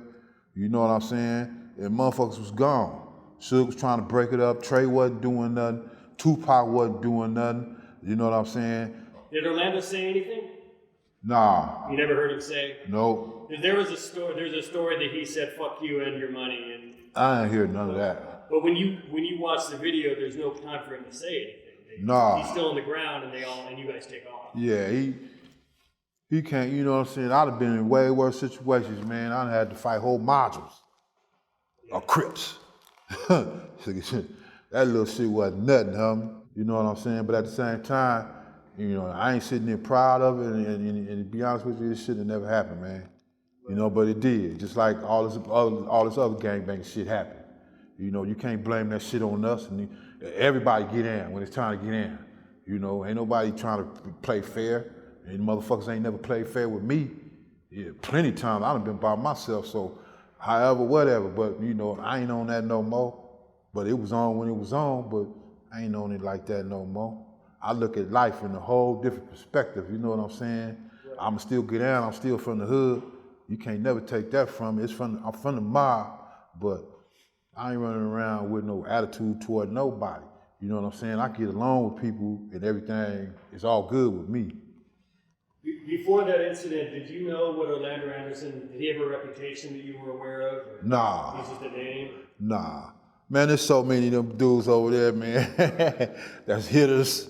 Yeah. You know what I'm saying? Y'all ain't even, they ain't even touched 10 of them. They ain't even touched 10 of them, man. They got hitters, we got hitters too. Right. We got hitters, and they just, the guys at Death Row was like, okay, they the toughest guys on the east side. No, we got hitters, and they got hitters, and that's why it be so much drama. You know what I'm saying? Yeah. But the media will grab something and depict it in its own manner to where it's guiding the decisions of how your thoughts are gonna comprehend what's going on. Like, oh, that was fucked up, y'all did this. Nah, but y'all don't know how many times I had to get down with all these motherfuckers by myself. Yeah. You know what I'm saying? So, you know, that's part of the game. I had to take my licks, my bumps, and my bruises. You know what I mean? I done got a few passes, though, and I got a gang of homies from the other side, too. You know what I mean? I'm cool with a few cats, you know what I'm saying, that's from the opposite fraction of myself, you know what I mean? And that's one thing I learned to respect in a high form of fashion, because that's just how I feel in my heart. So let's say that Biggie and a whole mess of Crips caught you alone and jumped on you. How do you react to that afterwards? And I got rust? Shit, that's part of being a blood, nigga. You gotta stay strong. And take your fade, and then shit, catch a couple of them on some head ups, and they gonna be cool after the end. Y'all gonna be partners. You know what I'm saying? You gotta earn your shit. You gotta come from being a blood, huh? That's where we come from. So it's natural for us, but it's a big deal when it happened to them. So you wouldn't have done like, you guys wouldn't do like what Orlando and them did, which is we gotta go find them. Hell yeah, we would have went and found them motherfuckers. Okay. Hell yeah. That's why gang banging is gang banging, because it don't stop. They done went and got them. They finna come get them. They finna go back and get them. This motherfucker's been warned 40-some years like that. That's gangbang. It's gangbang. You can't be sympathizing and feel sorry for, how somebody got treated or got their ass whooped. It's gangbanging. After the fight with Orlando Anderson at the MGM, there's video of you guys, fleeing the MGM, all the people following you trying to lose them, cutting through, weaving you around see and me? stuff. So there's a moment there, I think it's you. Me and Trey? You kind of dap Trey. I told him to take his hat off. You told him to take his hat off? I lost my burgundy for the dimes or whatever was Stetson. I had a clean ass burgundy Stetson, man. Nah, I hit him, and then I was trying to let him know, nigga, I was for you. Yeah. I was for you, homie. That's what it looked like. We got it. That's what it was. But I told him all that in the same breath. Yeah. And then you wanted him to take his hat off? Yeah. They can see you better, easier with a big ass hat on. Oh, right. On the thing. Right. Yeah, but I was trying to tell him that was for you. I told him, so that's for you, huh? You know what I'm saying? So what's Tupac like? Did you guys like walk back to the Luxor from there? What's his demeanor like then? We was trying to follow him. That motherfucker, yeah. I'm like, man, he lost us a couple of times. Where Pac go? We don't even know where he at. But we trying to get back to, we going here, we going there. Grind Pac. And you got to call Frank on the radio. Where y'all at? We over here. Pac ass was zigging, man. We went to about 3 motherfucking hotels. What's Suge thinking in this? And is he also concerned about? Suge was pissed off that bullshit happened, because it wasn't supposed to be nothing. Yeah. But it did happen now. In the world we come from, we ain't got time to play. We got to deal with what's going on. Next move, we playing chess. It's That their move. happened. It's their move. You best believe they coming with that queen on something. So we need to get ready. That's just automatic. Ain't no sit down in the classroom, chalkboard, reading the book, whisper in the ear. We already know. Everything we talking about is preparing for our ride to 662, and that's how we was. But the fans was scared, Tupac, yeah. They trying to miss them, and we trying to miss them. They fucked our whole caravan up. Then the police stopped them. It was police all up and down the boulevard. And we got all the way to the center section. And K-Dub and them was in the front, Mo and them, they was in the front. Then was Suge. Then was what's it called? Then it's Frank. Frank and them. Then me. Okay. And I'm blocked in. Yep. So when they hit the intersection, they must have made a real tight turn some kind of way, because they was cars behind. They was cars behind, but they shot like 14 times, 16 times. Enough for you to be like, them motherfuckers, they busting on us. Right. You know, I was trying to do what I could do, you know what I'm saying? But you know, I knew they was coming back. They stupid. Shit, I knew they was coming back. First time I got shot, I was 15 years old.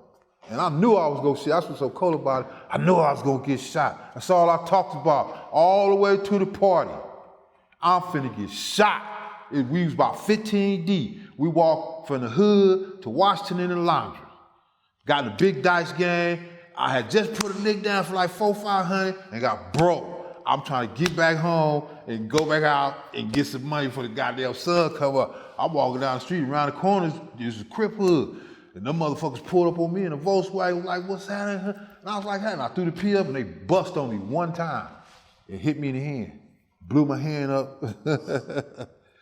It ain't no rules, man. But what did you ask me? So yeah, it's just the rules of the game. Yeah, it's just the rules of the game. See, I said what I said because I get that gut feeling. Man, I done been in some shit that I call. It's gonna happen. You know what I'm saying? I done been in some shit. So yeah, I had that gut feeling. These niggas is gonna come back. And so we was trying to prepare Pac. Pac, you can't tell Pac nothing sometimes. I'm cool, I'm this, no, I don't need that. You know what I'm saying? And see, it wasn't their fault they was zigzagging in traffic because it was so many cars trying to get to them while we following them. They blocking them out and us out because we don't want to hit them. But the fans don't care. They trying to get in so they can holler at Pac and Suge. Right. And I'm talking about it was all kind of accidents.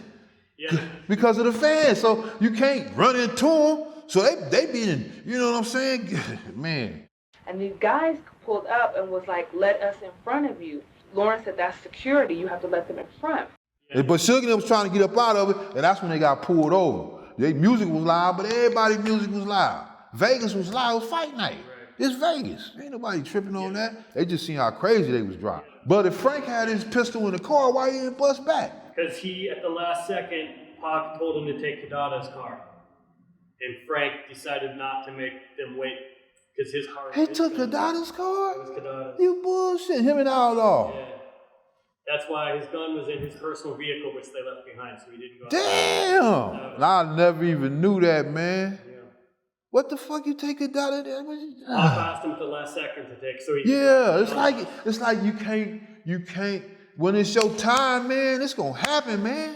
If it ain't your time, I don't care if they put a pistol in your mouth and squeeze the trigger, you ain't gonna die. I got bust on. I done walked into a car one night in the neighborhood. I had a 25, I had a 380 on me. Chamber ready to go and everything. I'm walking through the hood, finna get with the homies. I parked my car, we finna go to some little happenings on the other side of Compton. You know what I'm saying? I'm finna jump in the car with one of them, but they back there listening to the oldies, playing dominoes. So the car pulled up at the house, because at that time we was giving parties like every day. But the police shut it down, so they parked in front of the house. Nobody came out. They went around the block again. I'm thinking it might be some females. So I'm like, what's happening? But I never took my hand off the gun. I walked into the car. They let the window down about that far and shot straight in my face. Bah! And then touched me. And the bullet in my homegirl house. Yeah, man, they back there playing down with the oldies blast, so they ain't heard nothing. But the thing is, if it was time for me to go, I seen the barrel like this, man. Like this. Bah! And then touch me.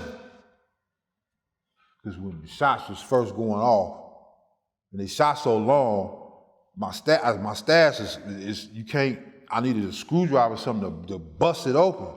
You know what I'm saying? But I kept hitting up against it, and it finally popped out.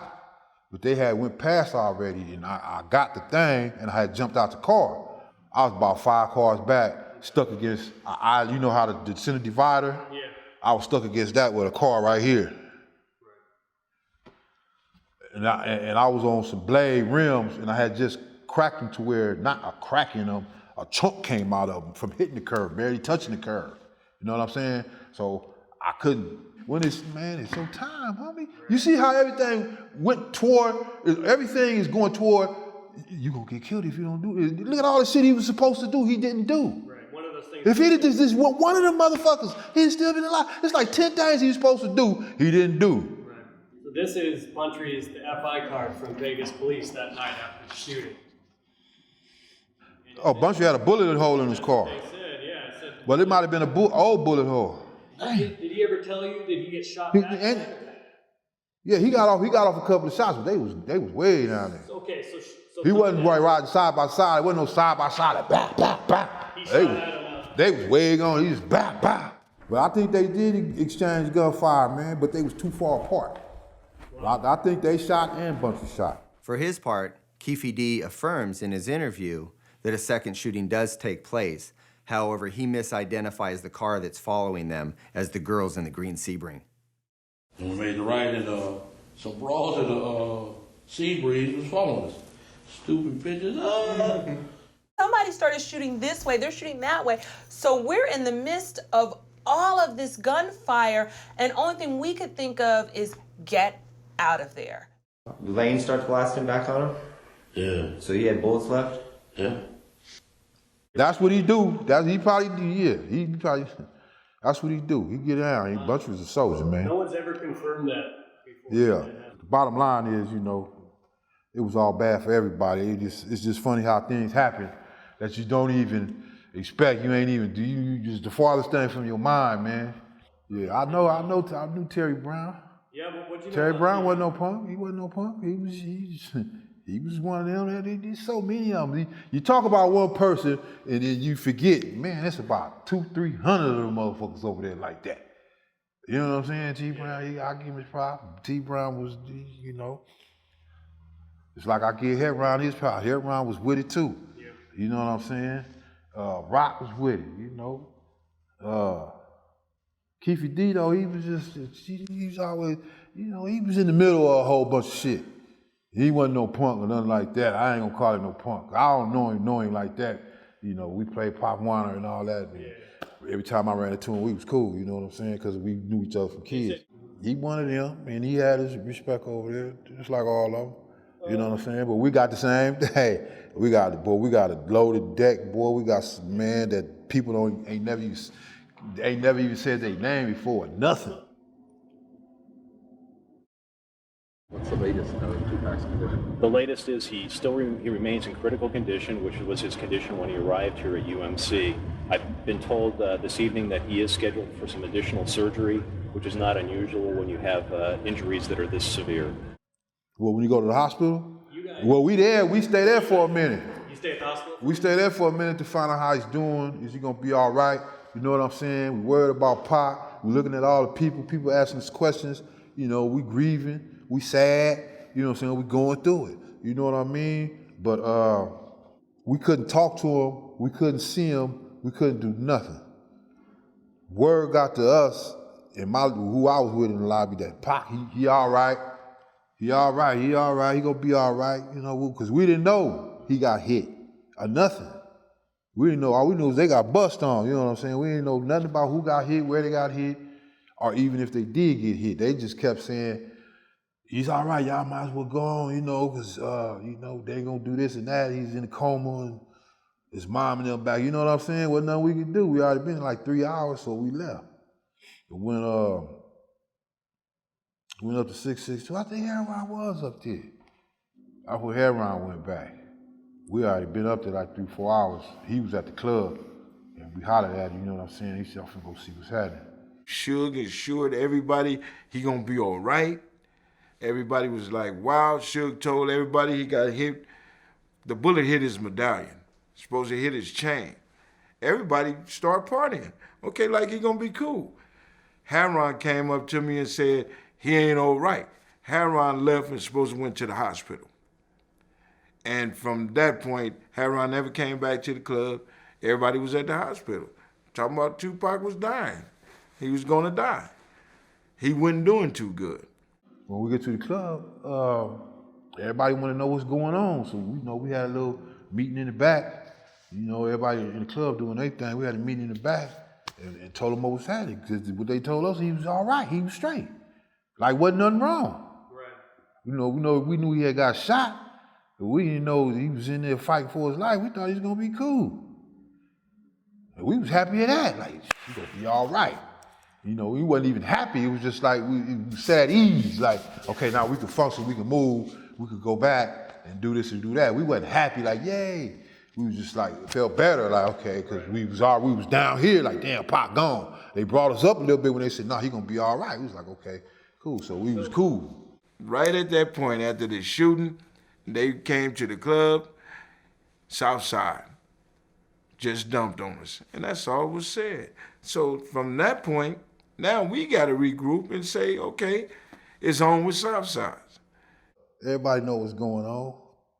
Word been spreads when they got into that, see, y'all keep overlooking the Lakewood Mall. That spread word through all the power rules. Just because we didn't react to it immediately, because the feds was on it. The Foot Locker already filed all kind of cases and shit against the homies in the name of Death Row. So motherfucker was trying to let that shit cool off. And it was them that started it. But Death Row got the money, so here they come. So, you know. So, and there's another account that Buntry was there at 662, and that he was telling people not to worry, we know exactly what we have to do, we'll just wait and see how Suge wants to handle the situation. I mean, he didn't say it like that. He just was like, we going back in the morning to see what's happening, you know what I'm saying? Back to Compton? No, we going back to the hospital, then to Compton. But we finna go see what's happening with Pac first. We just came to tell all y'all what's going on. You know, once we did that, we had no thought that he was in such condition. You know, we didn't know it was that extreme. We didn't know. You know, we didn't know. So we start hearing a little like it's getting worse, and they did this and this happened. Why you in a coma? We had went back, and after we finished with the club, we went back to the hospital, trying to find out what's happening. And so we came back. We had a big meeting. You know what I'm saying? Not with the artists, just the soldiers. You know what I'm talking about? A few security motherfuckers. You know, like what the fuck happened? What the fuck happened? It's about to be, nigga. Yeah, it's about to go down, nigga. Y'all motherfuckers got badges and everything. You know, where was y'all at? And they was quiet. You know what I'm saying? It was tension. So like, shit, man, I told you these motherfuckers ain't worth shit. These motherfuckers ain't did nothing since they been working here. But sweat the homies. You know what I'm saying? Yeah. Another witness claimed that sometime after Pac was shot, that Suge told him that he knew the shooters were, but he wouldn't identify them. But he indicated that they were Compton Crips from the South Side. Did anybody ever confirm it? Because Suge was the best living witness outside of Keffy and the people that were in the Cadillac. Well, Suge, got hit in the head. So, you know, whatever he said, you know what I'm saying? It was under duress. Because he was fucked up. So I really don't know what he said. He probably did say it was them. I ain't gonna say all that, but it wasn't no secret, man. You know what I'm saying? Yeah. Word already spread. We finna do this. Yeah. So it don't even matter because you got so many fractions within a set. You got so many different levels within the set. Certain people hear shit, certain people don't. Certain people hear shit and they finna get strapped and they finna go do their thing. Right. And then a lot of people hear shit, they ain't finna do nothing. You know what I'm saying? Right. And it's automatic. We gotta get some get back. We got to. So they know we coming back. We know they coming back. They know we coming. We know they coming. It's on. Ain't nothing got to be said. As far as whatever Suge said, if he did say something like that, that shit didn't determine the outcome of what the fuck was finna happen. This is finna crack, and this is what's going down, and that's what happened. This is happening regardless. Yeah, until further notice. People always ask me, why didn't you guys get Orlando Anderson and the guys in the Cadillac? Well, you got some cold questions. Hey, check this out, though. I know how to get at you. You can't just always, you just gonna come through there and do whoever. You know what I'm saying? Whoever you catch. Yeah, because, man, if we don't get you, we gonna get somebody that's gonna hurt you enough to where you probably wish it was you. Because I done been through that. This gangbang shit ain't no joke. So, you know, hey, you gotta hurry up because time is limited. You gotta do what you gotta do. They was coming and we was coming. They was going, we was going. It was going down. So,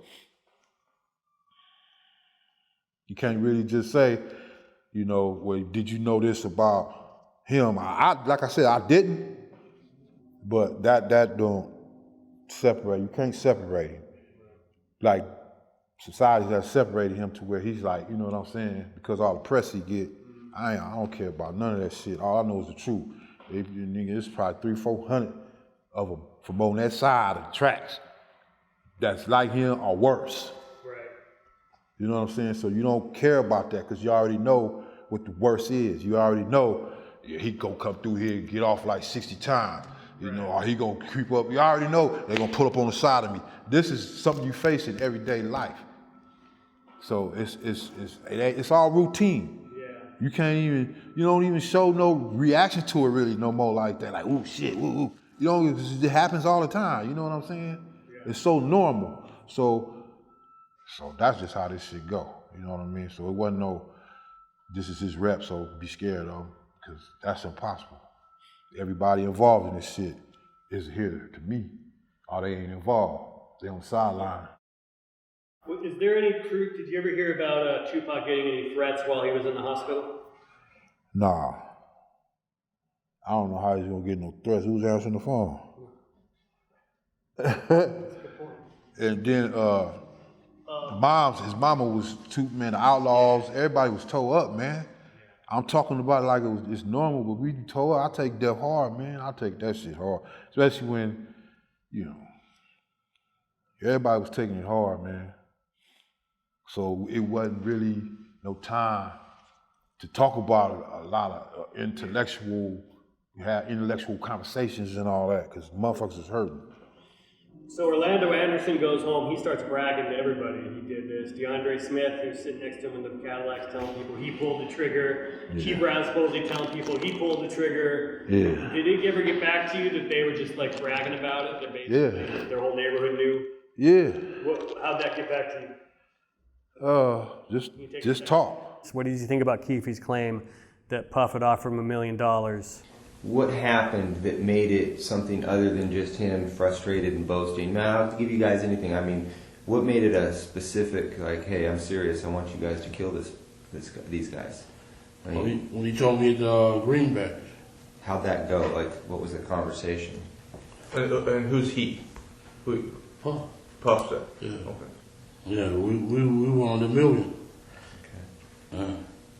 He tells you, seriously, man, I need to get rid of these guys. I mean, he's looking at you in the eyes and he's like scared. Yeah. He's scary, dude. Okay. Still is, huh? Yeah. Now, when he asked about it, he always said both of them. What he said, Suge mostly, or he just always talking both of them. Yeah, when he had his boy on after he made the record. But before that, it was just Suge. Yeah. And then after Hit 'Em Up came out. Yeah, that pissed them off. So he's like, kill both of them. Yeah. Then when that shit popped off, he zipped like, shit, this y'all perfect, you know. Yeah. I'm like, man, we ain't got no pistols. He came over with pistols. Okay, so he says, you tell him we'll do it for $1 million, and he's like, okay, I'll do it for $1 million. Yeah. He agrees. You shake on it or something like that. Yeah.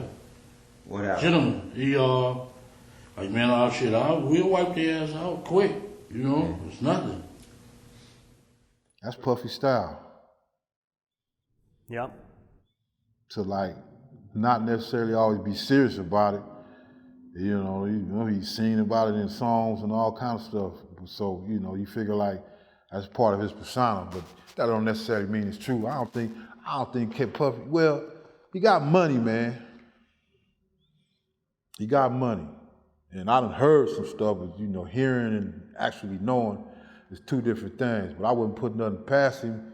But at the same time, I don't think he ain't like everybody's saying he is. What about, did Tupac know anything about that? Or had he heard anything about that? Pac got something from Puffy from some years ago that he never told us about, but we could tell. And with the outcome of all the stuff people that Puffy was dealing with that was on the negative side of dealing with Puffy, it was the same type of stories, you know, you know what I'm saying? He's trying to take something down, a man. You know, I don't know, you know what I mean? I don't know who all fit under that category, but Pac know about it. I knew Pac know about all that shit, you know what I'm saying? Yeah. And he just would never speak on it. There was a theory that might have been part of when he sees Orlando Anderson and goes after him, says you're from the South, that he's also knowing that Southside is allied with Well, Bad it Boy seemed and- like it, yeah, because we was hearing stuff, and it wasn't nothing until it's just, okay, that's what y'all doing y'all thing with. Okay, more power to you. Ain't nobody tripping, ain't nobody worried about y'all or nothing. You know what I'm saying? That's what y'all gonna chill with, do y'all thing with it. We got our own thing. We ain't gotta go to New York. You know what I'm saying? We coming straight from Compton with ours. We ain't gotta go way out here with these people who don't know nothing about none of them. You got a bunch of promises. Nah, all that shit fell apart too. All that shit fell apart too. If we would've kept everything where it was in the beginning, because wasn't nobody tripping, it wasn't none of that shit. But that boy, Pac knew something, and that boy didn't like it. Right. And Biggie didn't want nobody to know about it. But Biggie had nothing to do with nothing, my personal opinion. But Biggie might have been in between Pac and Puffy. Right. Maybe. I don't know. I don't know. I was living in Suge and them house, the house he grew up in. Me and one of the homies, you know what I'm saying? But they was all going to the Bahamas, Nassau, out there working. Suge had got rooms and studios, and we finna go out here and grind. There's too much shit going on in the States. So he had took the whole Death Row out there, and they was doing songs. You know I heard about that. That was after Tupac got. That was after Pac, you know what I mean? Yeah. So anyway, the chain is a loyalty thing. It's a symbolism of loyalty and brotherhood, comradism. You know what I'm saying? The first ones he passed out was to us. And you know, Suge was just trying to just, you know, do his little thing. We Death Row. I want us to look good. I want everybody to know I got love for him. This and that, whatever. I never seen him, man. I never seen him tripping on no artist. Maybe a couple words or some old bullshit. That's it. But I know, I done been, I ain't gonna lie, me and that nigga, yeah. But anyway, so, man, And how things work with the cars? Seems like cars kind of. They was charging us. They were charging you? Yeah, we had to pay notes. At first they wasn't, then David Kennedy them told them some bullshit, so they started charging us to pay car notes. But see, my car, the one I had, it got shot up. But the cars weren't owned by you guys, they were owned by the label, right? Nah, they weren't even owned by the label. They was leased cars. You had to pay the lease. Yeah, they was leased cars. But that was cool. Shit, niggas ain't had no car. Motherfuckers was riding bikes, catching the bus. Them niggas ain't had no cars. Shit, a motherfucker say, here, man, here go your car. Even when you try to lease a car, you know how much bullshit you gotta go through? Right. This nigga just come get your car and pay the motherfucking little couple dollars on it every month, and you straight. How you gonna cry about that? So when he going to jail, he ain't finna be paying. He got a bill he gotta pay. And then we pay our bill to him, or however. But somebody gotta pay the leasee people first. That's what his money. He paid for that shit. We just paying him back. Right. Man, my shit was clean. I had the Lincoln up with sounds with the 20s was just came out. This is 95. Yeah, Man. I talked a bunch of the guy who worked at One Stop Auto. Yeah, One Stop, that was the spot, man. That was the spot, you know what I'm saying? They used to put it down, boy. They used to, you already know what's going on. They used to, man, but it was some drama happened up there, you know, behind the Chevy. You know, one of the homies had dropped off. He didn't know it was fucked up. I guess however the transition went down, the Chevy turned out to be fucked up, man. And feds hit that motherfucker and found that car. And everybody was saying that the car was put up there on purpose because it was hot. And they knew the feds was gonna come and hit it and shut it down. I'm like, nah, man, I don't believe that. You know, they trying to put, you know, whoop wop on, nah, man. You know what I'm saying? But it sounded so logical. It sounded easy to believe, but the love I got for the individual, it's hard to go against that. Somebody brought a stolen car into One Yeah, and the feds hit it. No, they bought it. One Stop bought the car. Oh, okay. If they come get it fixed, you cool. Right. No, One Stop bought it. So it belonged to One Stop. They probably had it in Suge name, but yeah, that's what had happened. And then right at like 2-3 days after that, feds hit that motherfucker and shut it down. Yeah. For that reason, right there. Wow. That was the spot, you know what I mean? But yeah, it'd be times where so yeah, the cars, you know, we was paying on the cars, and then the chains, like they hit the house and all that. They took my chain off. I had like 10,000 in my pocket. They took my chain off me. They searched the house looking for guns. They wind up taking all my photo albums, the feds, and it was a gang of other different polices. They couldn't find none.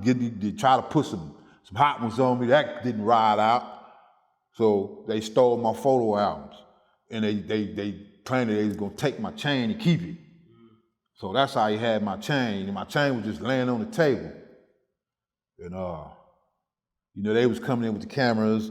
They was taking pictures with my chain and all that. And I got the chain back, but I didn't get my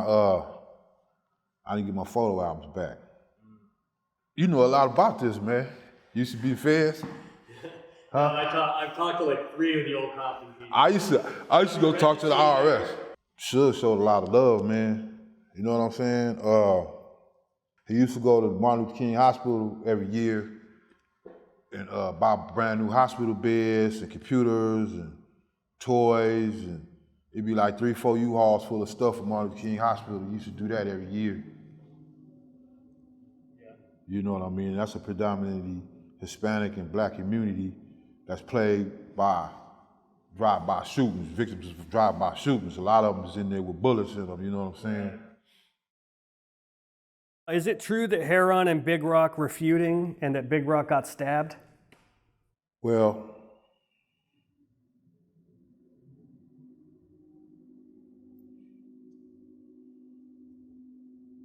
what happened was, Rock Chisholm ain't to be fucked with, first of all. So bam, me and Buntry, we used to, before he got his, I think his Acura was in the shop or something. He already had the act right. You know what I'm saying? He used to come through all the time, you know. This is some Death Row shit though, but bam, this some homie shit too. We all worked at Death Row, but this some homie shit. So he called Buntry, then he called me. He stayed right across the street from the store called Jack Rabbit on the laundry. A laundry of Bullets, I think that's Bullets, a laundry of Bullets. And that's like a main liquor store for the Compton Crips to go to, you know. And I don't even think they was feuding back in them days. So they was, you know, they was always over there. I think Rock ran over there to get him a beer or something and got a tour with them boys, because they know Rock Chisholm. Rock Chisholm is known, you know, known. Everybody know Rock Chisholm. So he was calling us, you know, come through, we need something, you know what I'm saying? Don't worry about it, we're on our way, right? He can't wait though. He tried to come to the hood looking for us, you know what I'm saying? We at his house, at his front door talking to his girl. She like, Todd ain't here, woo. We call him, where you at? I'm in the hood. Talking to everyone. All right, we on our way over there, stay put. You know what I'm saying? We finna handle this shit, nigga, this Rock, it's the homie, nigga, y'all fucking with the homie? Oh, it's finna go down. We Rock ready to go. So it's finna be fun, because I love Rock. Rock ain't no man. Rock, boy, look here. So anyway, bam. They over there arguing, because he tried to get, you know what I'm saying, from Heron, you know what I'm saying, the disagreement happened right there. And he fired on Heron. He damn near knocked Heron out. You know what I'm saying? He just was looking for a fade. But Heron went and got his little knife. We had just, we was at the Beverly Center. You know what I'm saying? And we had just, you know, because we was getting to, we need something quiet. We need some quiet shit. So we went and got us some motherfucking, you know what I'm saying? Some key sues. So bam, you know. Shit, Heron had that motherfucker 24 hours, man. He, you know, from Rock tried to knock him out. And Heron went to the truck, you know what I'm saying? And they was getting down, and he got one in, you know. Which I felt you should have took your fade, homie. Yeah. So it was some shit, you know, it was some shit. Because we had to calm Rock down. Right. And it took a lot, and I mean a lot. Because he got stabbed. Yeah. So you like, Heron basically escalated. Mama Chisholm worried, Day-Boy and all them, you know what I'm saying? Shit. Motherfuckers pissed off at Heron. Did Suge have anything to do with their feud, or was it? No. Yeah. No. Yeah. Period. Yeah. They got into it with each other. But that's what happened. And Rock made it through, you know what I'm saying? But, you know, Rock, you know what I'm saying? Rock got taken care of. What'd you think when Keffy started going public and telling his story everywhere? You tripping, man. I mean, you know, the snitch thing nowadays don't mean shit. You could be a snitch and still call shots on your hood, still be the top dog. You know what I'm saying? But he thought he had it like that, like ain't none of his homies gonna trip on him, and the police can't trip on him.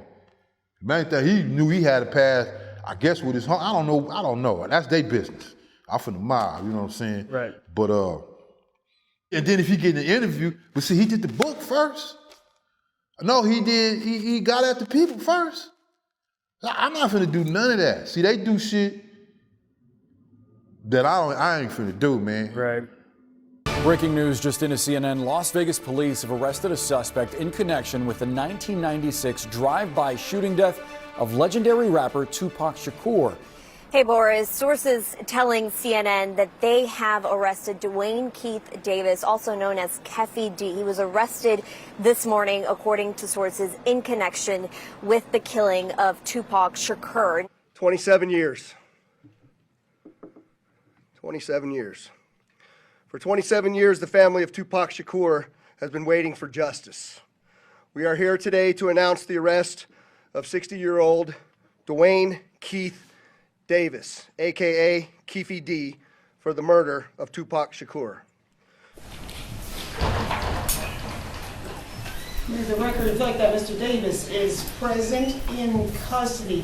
Mr. DiGiacomo and Mr. Palal are here on behalf of the state.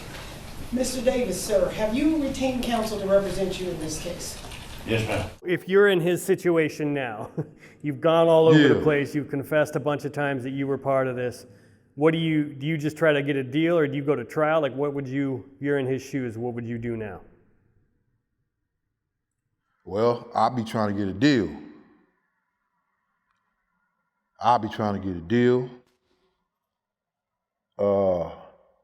Depending on what the deal sound like.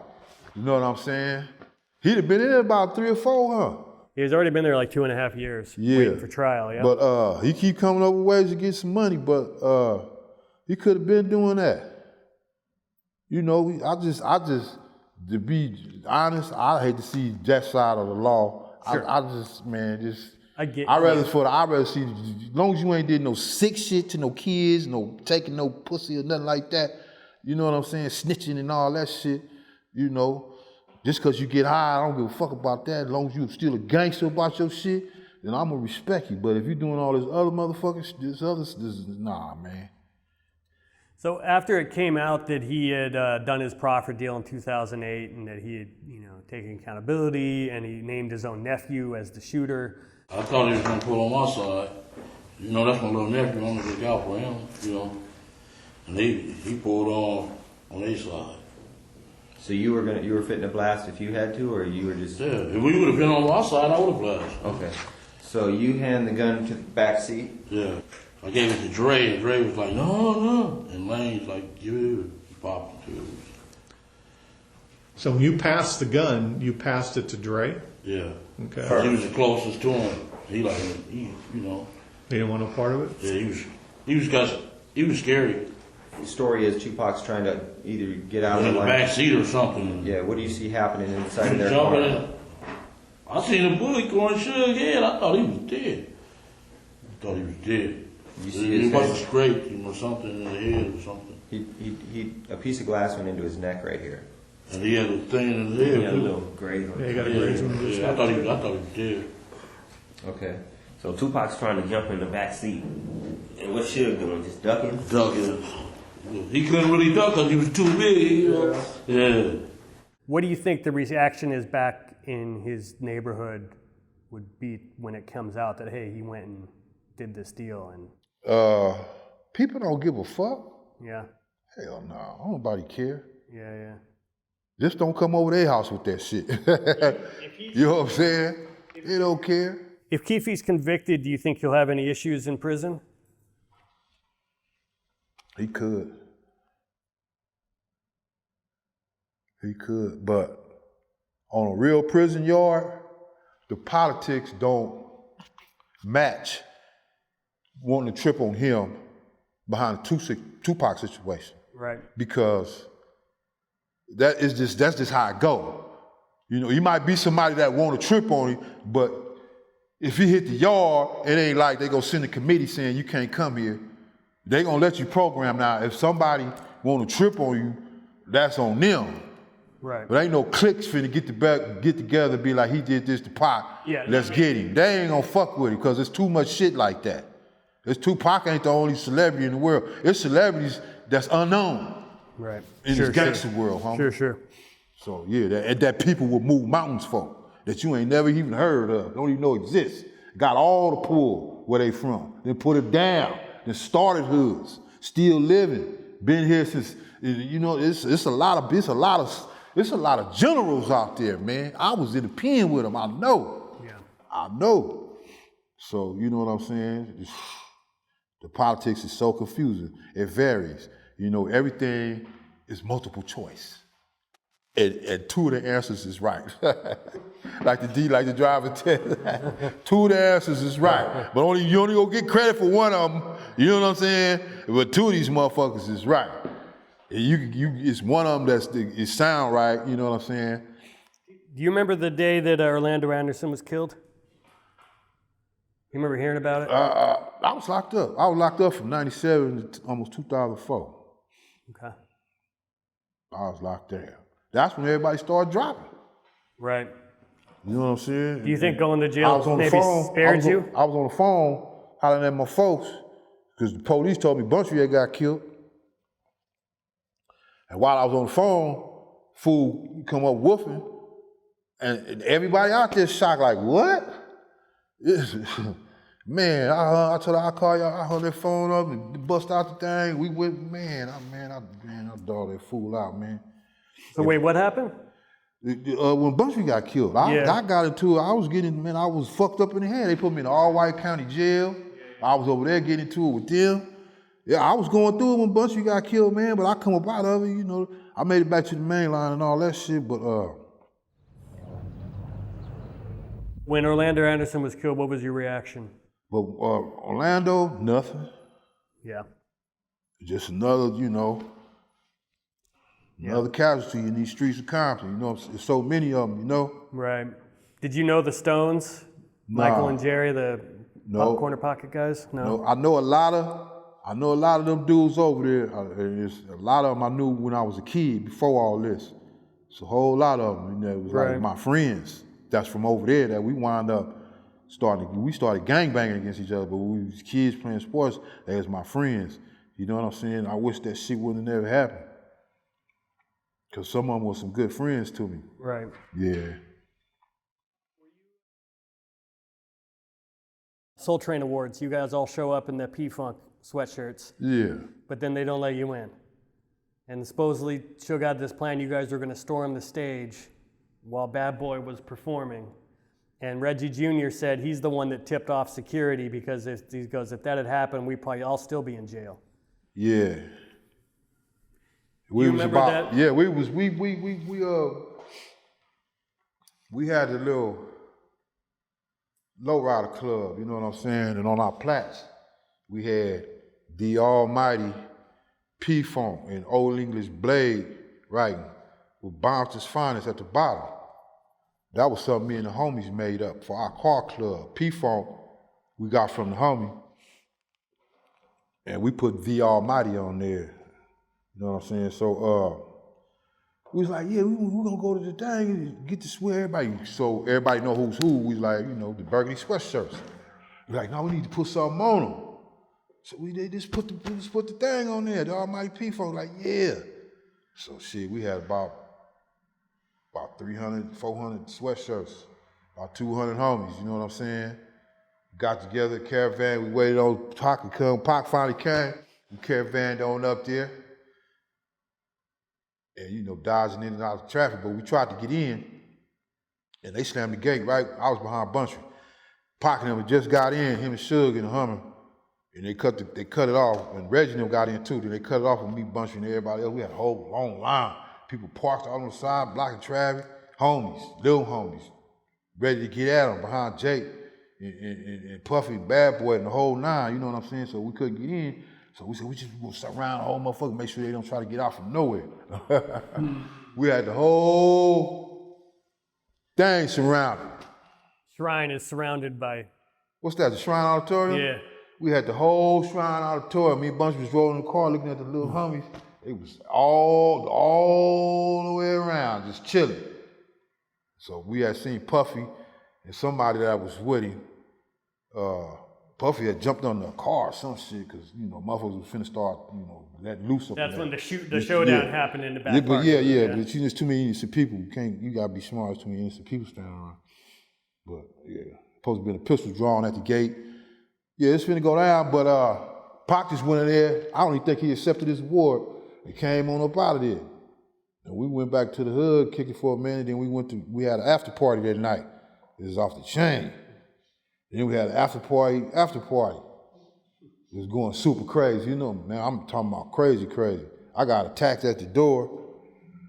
You know, I'm trying to get through the door. The motherfucker tore all the back of my shirt off.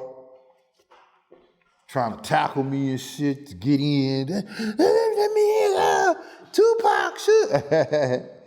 Death Row. It was on them days, you know what I'm saying? I'm just trying to get in. They had a whole bunch of porno stars in there and all this old shit with their shit on. Them niggas crazy, man. Y'all crazy, homie. One of them, they always like Buntry. They always like Buntry. Yeah. But, yeah, man. Wow. What do you think Suge's biggest mistake at Death Row was?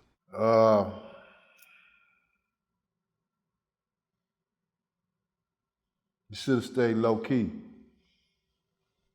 We was straight.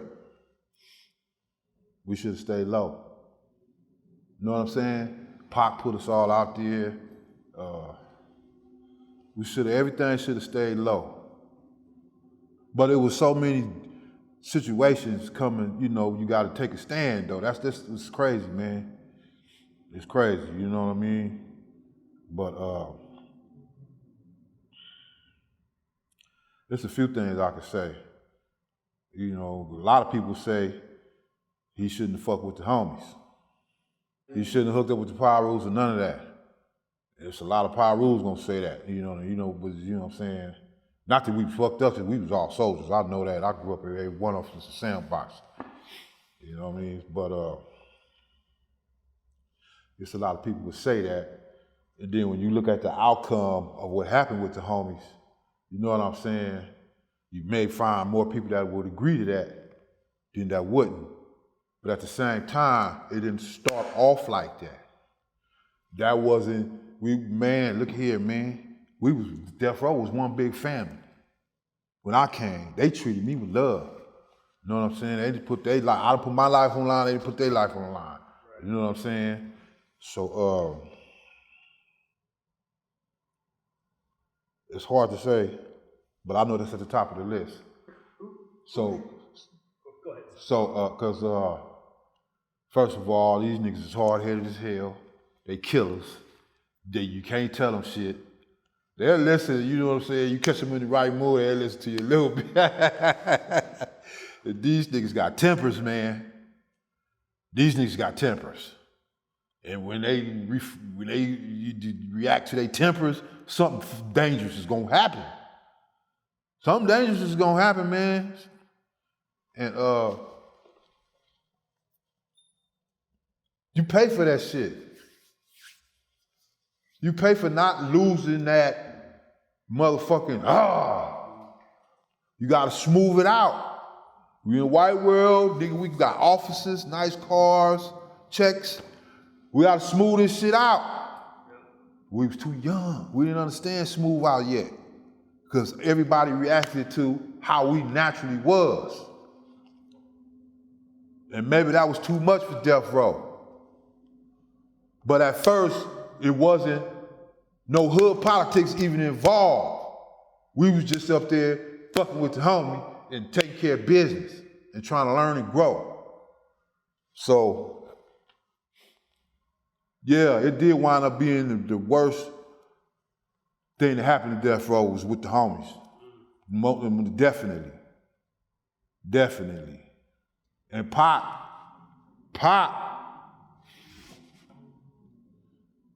just,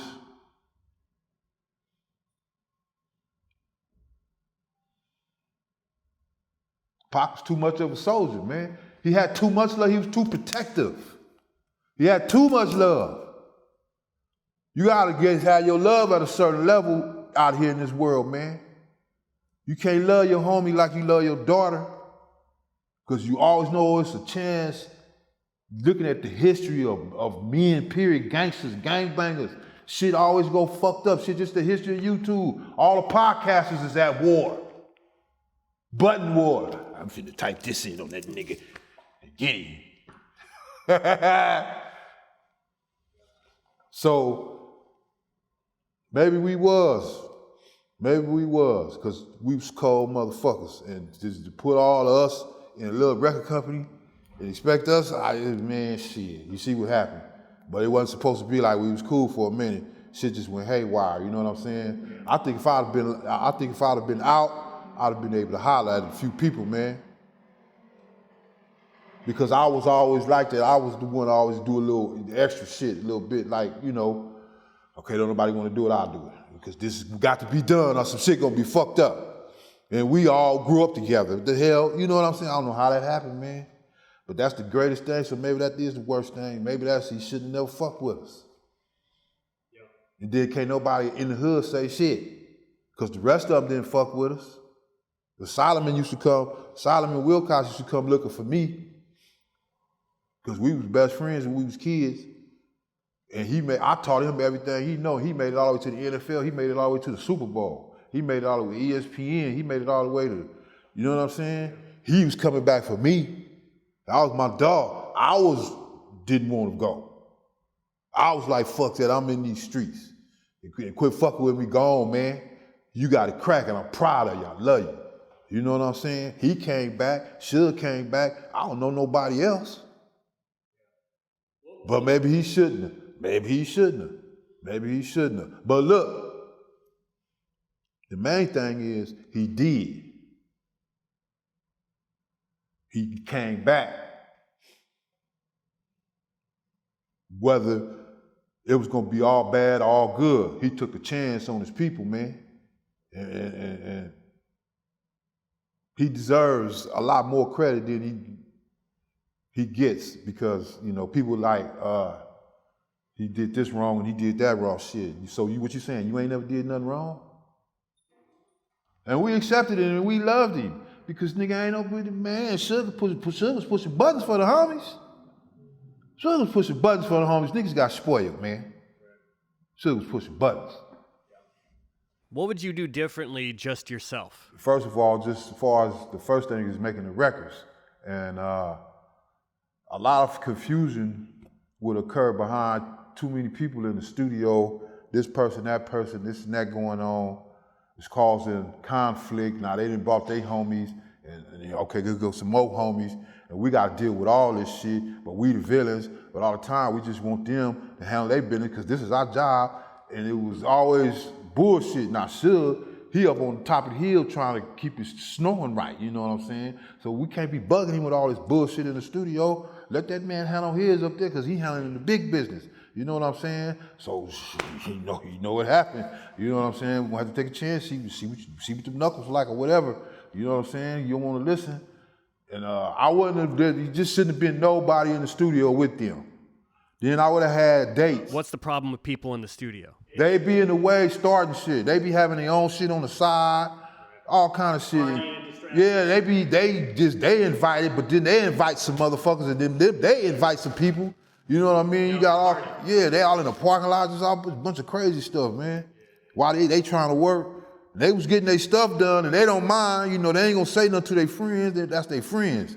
But, and it'd be kind of smooth, it'd be like a couple of them, but then it just be too many. Here come all these gangbangers, they want to say their word, and they're over here in the corner. Come on, man, this is a professional establishment. You know what I'm saying? There's millions of dollars being made in here. Y'all can't slow that down. But then it turned into, well, okay, now such and such, you know, like I say, when two dudes get into it, whatever hood he from and whatever hood that he from, okay, now it's a conflict. And there was shit like that going on too, man. You know? As far as the studio, but as far as, I'd have made sure everybody got their money, man. Yeah. It was too much money for anybody to be complaining. Right. We didn't get nothing. We got a couple $1,000s a month. Then they was taking out, after that, they taking out for the car, $200-300. Right. So niggas' checks was like $600 every 2 weeks. Yeah. We wasn't getting nothing, man.